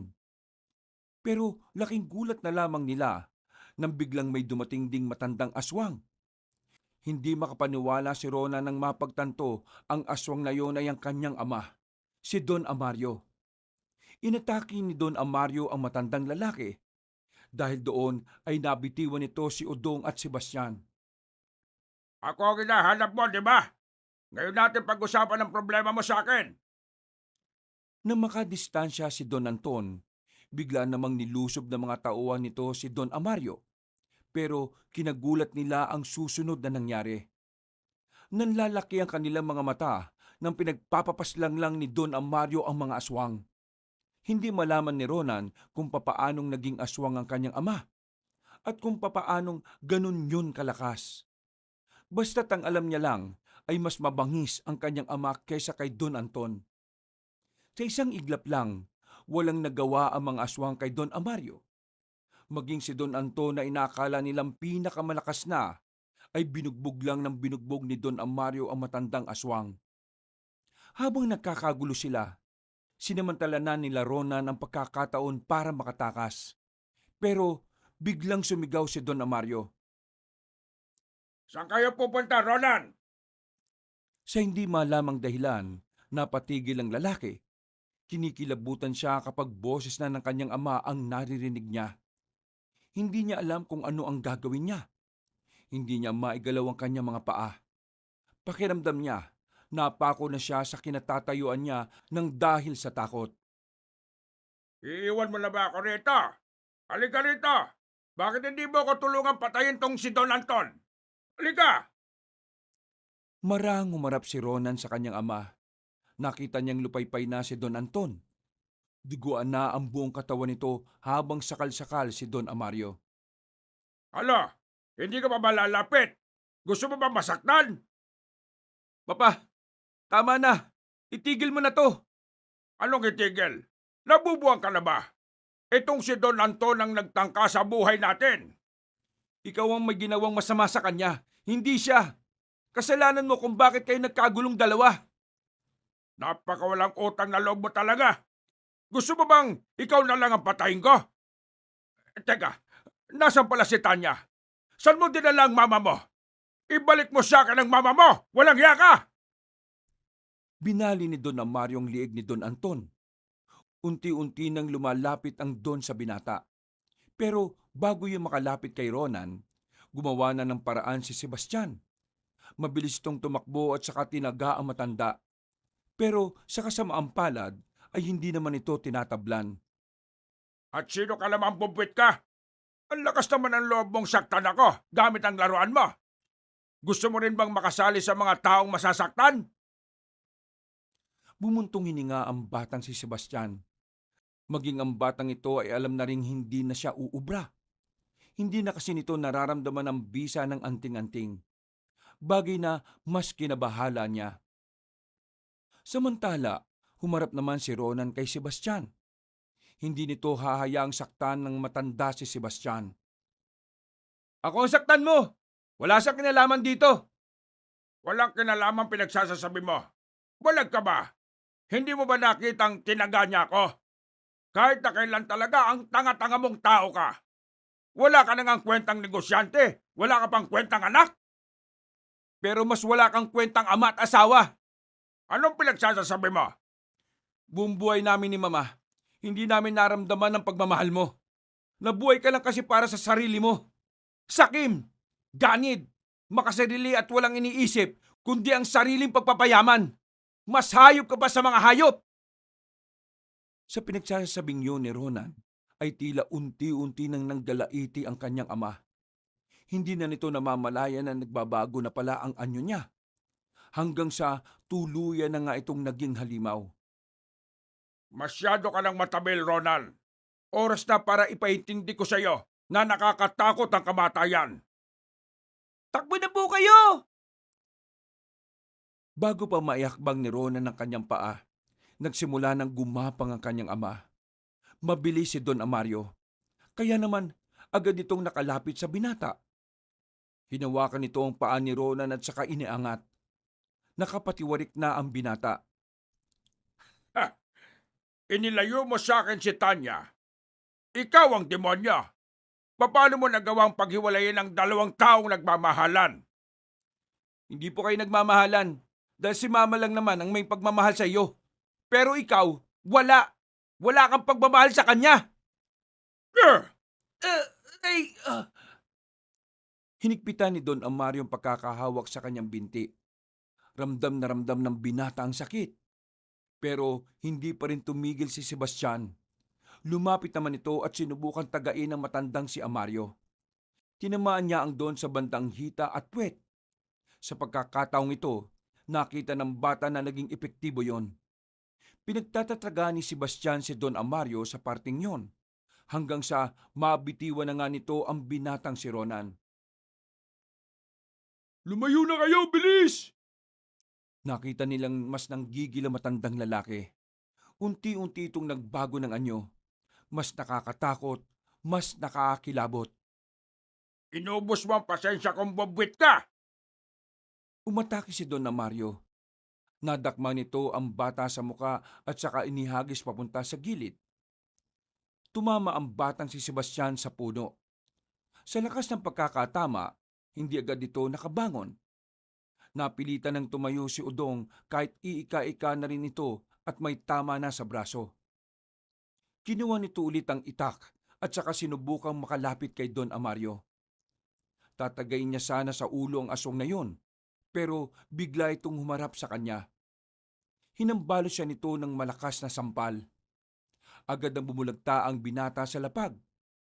Sa lakas ng sampal ay nawalan ito ng malay. Si Ronan na lamang ang natitirang medyo matino ang kalagayan ng mga sandaling yon.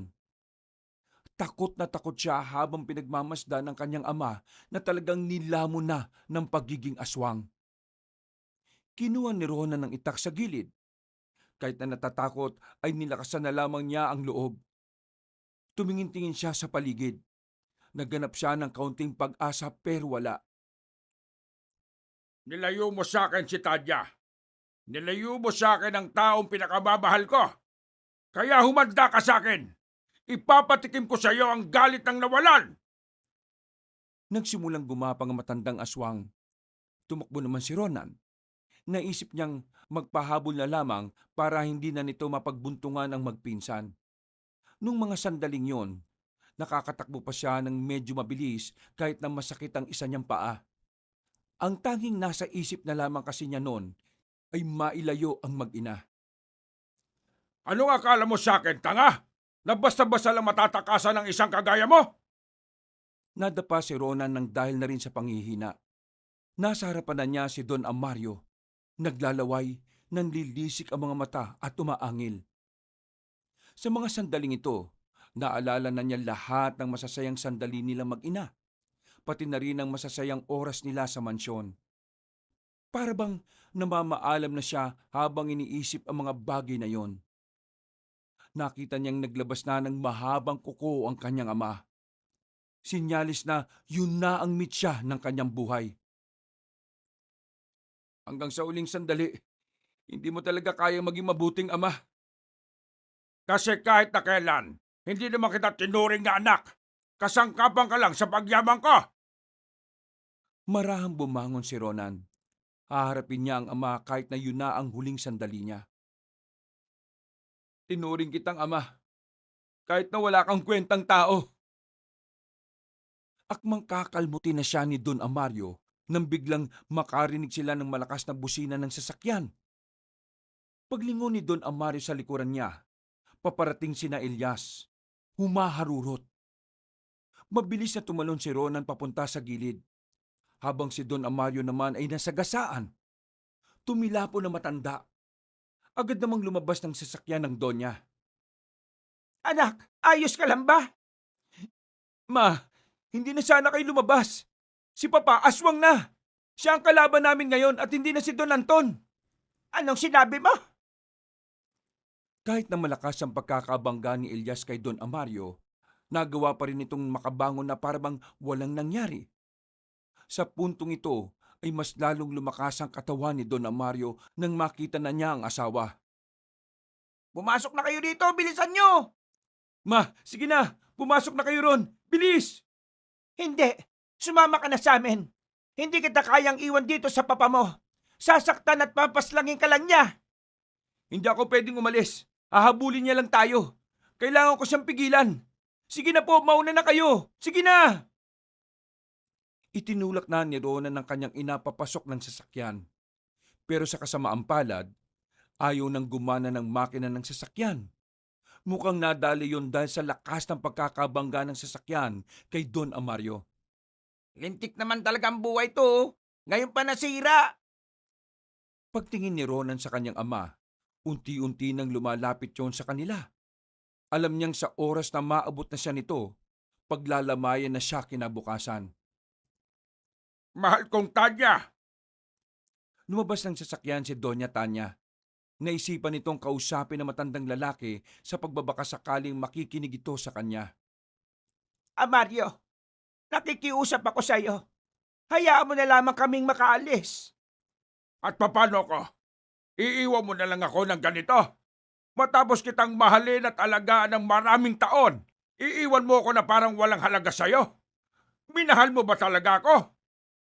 Sa ating dalawa, ikaw ang walang pagmamahal na ipinaramdam sa akin. Mula nang ikasal tayo, hindi mo man lang ako matabihan. Pero, iiwan mo pa rin ako ngayon at mas pipiliin mo ang anak nating walang kwenta? Dahil ang anak natin ang mas makakapagparamdam sa akin ng pagmamahal. Marami akong pagkukulang sa kanya dahil lagi kitang pinipili. Lagi kitang inuuna at lagi kitang iniintindi. Ngayon, ito na ang tamang pagkakataon para maramdaman niya na meron siyang ina. Kaya sana, pabayaan mo na ako, Mario. Gusto ka nang mabuhay na mapayapa. Hayaan mo na ako maging masaya kahit wala ka. Hindi. Hindi ka pwedeng maging masaya nang wala ko. Dahil ako magpapasaya sa'yo. At hindi ang walang kwenta mong anak na yan. Muling pinahaba ni Don Amario ang kanyang mga kuko. Nanlilisik na naman ang kanyang mga mata. Naramdaman ni Ronan na wala na itong pipiliin na papaslangin. Kahit sino na lang. Kaya naman, pinabalik na niya ang kanyang ina sa loob ng sasakyan. Naiwan siya sa labas at buong tapang na hinarap si Don Amario. Hindi mo makukuha si Mama. Tapos na ang paghihirap niya sa'yo. Sinakal ni Don Amario ang binata at malakas na dinikit sa harapan ng sasakyan. Nasa aktong itatarak na nito ang mahahaba nitong kuko, pero bigla na lamang lumitaw si Sebastian mula sa likuran. Umapak ito sa bubungan ng sasakyan at tumalon patungo kay Don Amario. Hawak nito ang itak. Muling gumana ang anting-anting na dahilan para lakas loob na itarak ng bata ang itak sa ulo ng mabangis na aswang. Gumewang-gewang si Don Amario hanggang sa tuluyan na nga itong nalagutan ng hininga. Sa puntong yon, saka na lumabas sila Ilyas nang masigurong wala ng buhay ang kanilang kalaban. Napayak na lamang si Doña Tanya kay Ronan. Nagawa nilang matalo ang mga aswang sa asyenda. Nakahinga na sila ng maluwag. Laking pasalamat din nila nang tumulong na rin pala ang ibang albularyo ng bawat kalapit na lugar. Hindi na kumalat pa ang mga aswang. Wala nang nakagat na iba dahil nilagas na rin ng mga albularyo. Para kay Ronan, yun na ang pinakamagandang hamon na hinarap nila. Pero buti na lang, sa tulong ng magpinsan, nalagpasan nila ang hamon na yon. Nakabalik sila sa normal na buhay ng kanyang ina. Pero hindi na sila bumalik sa mansyon. Mas binabuti nilang manirahan na lang sa ibang lugar.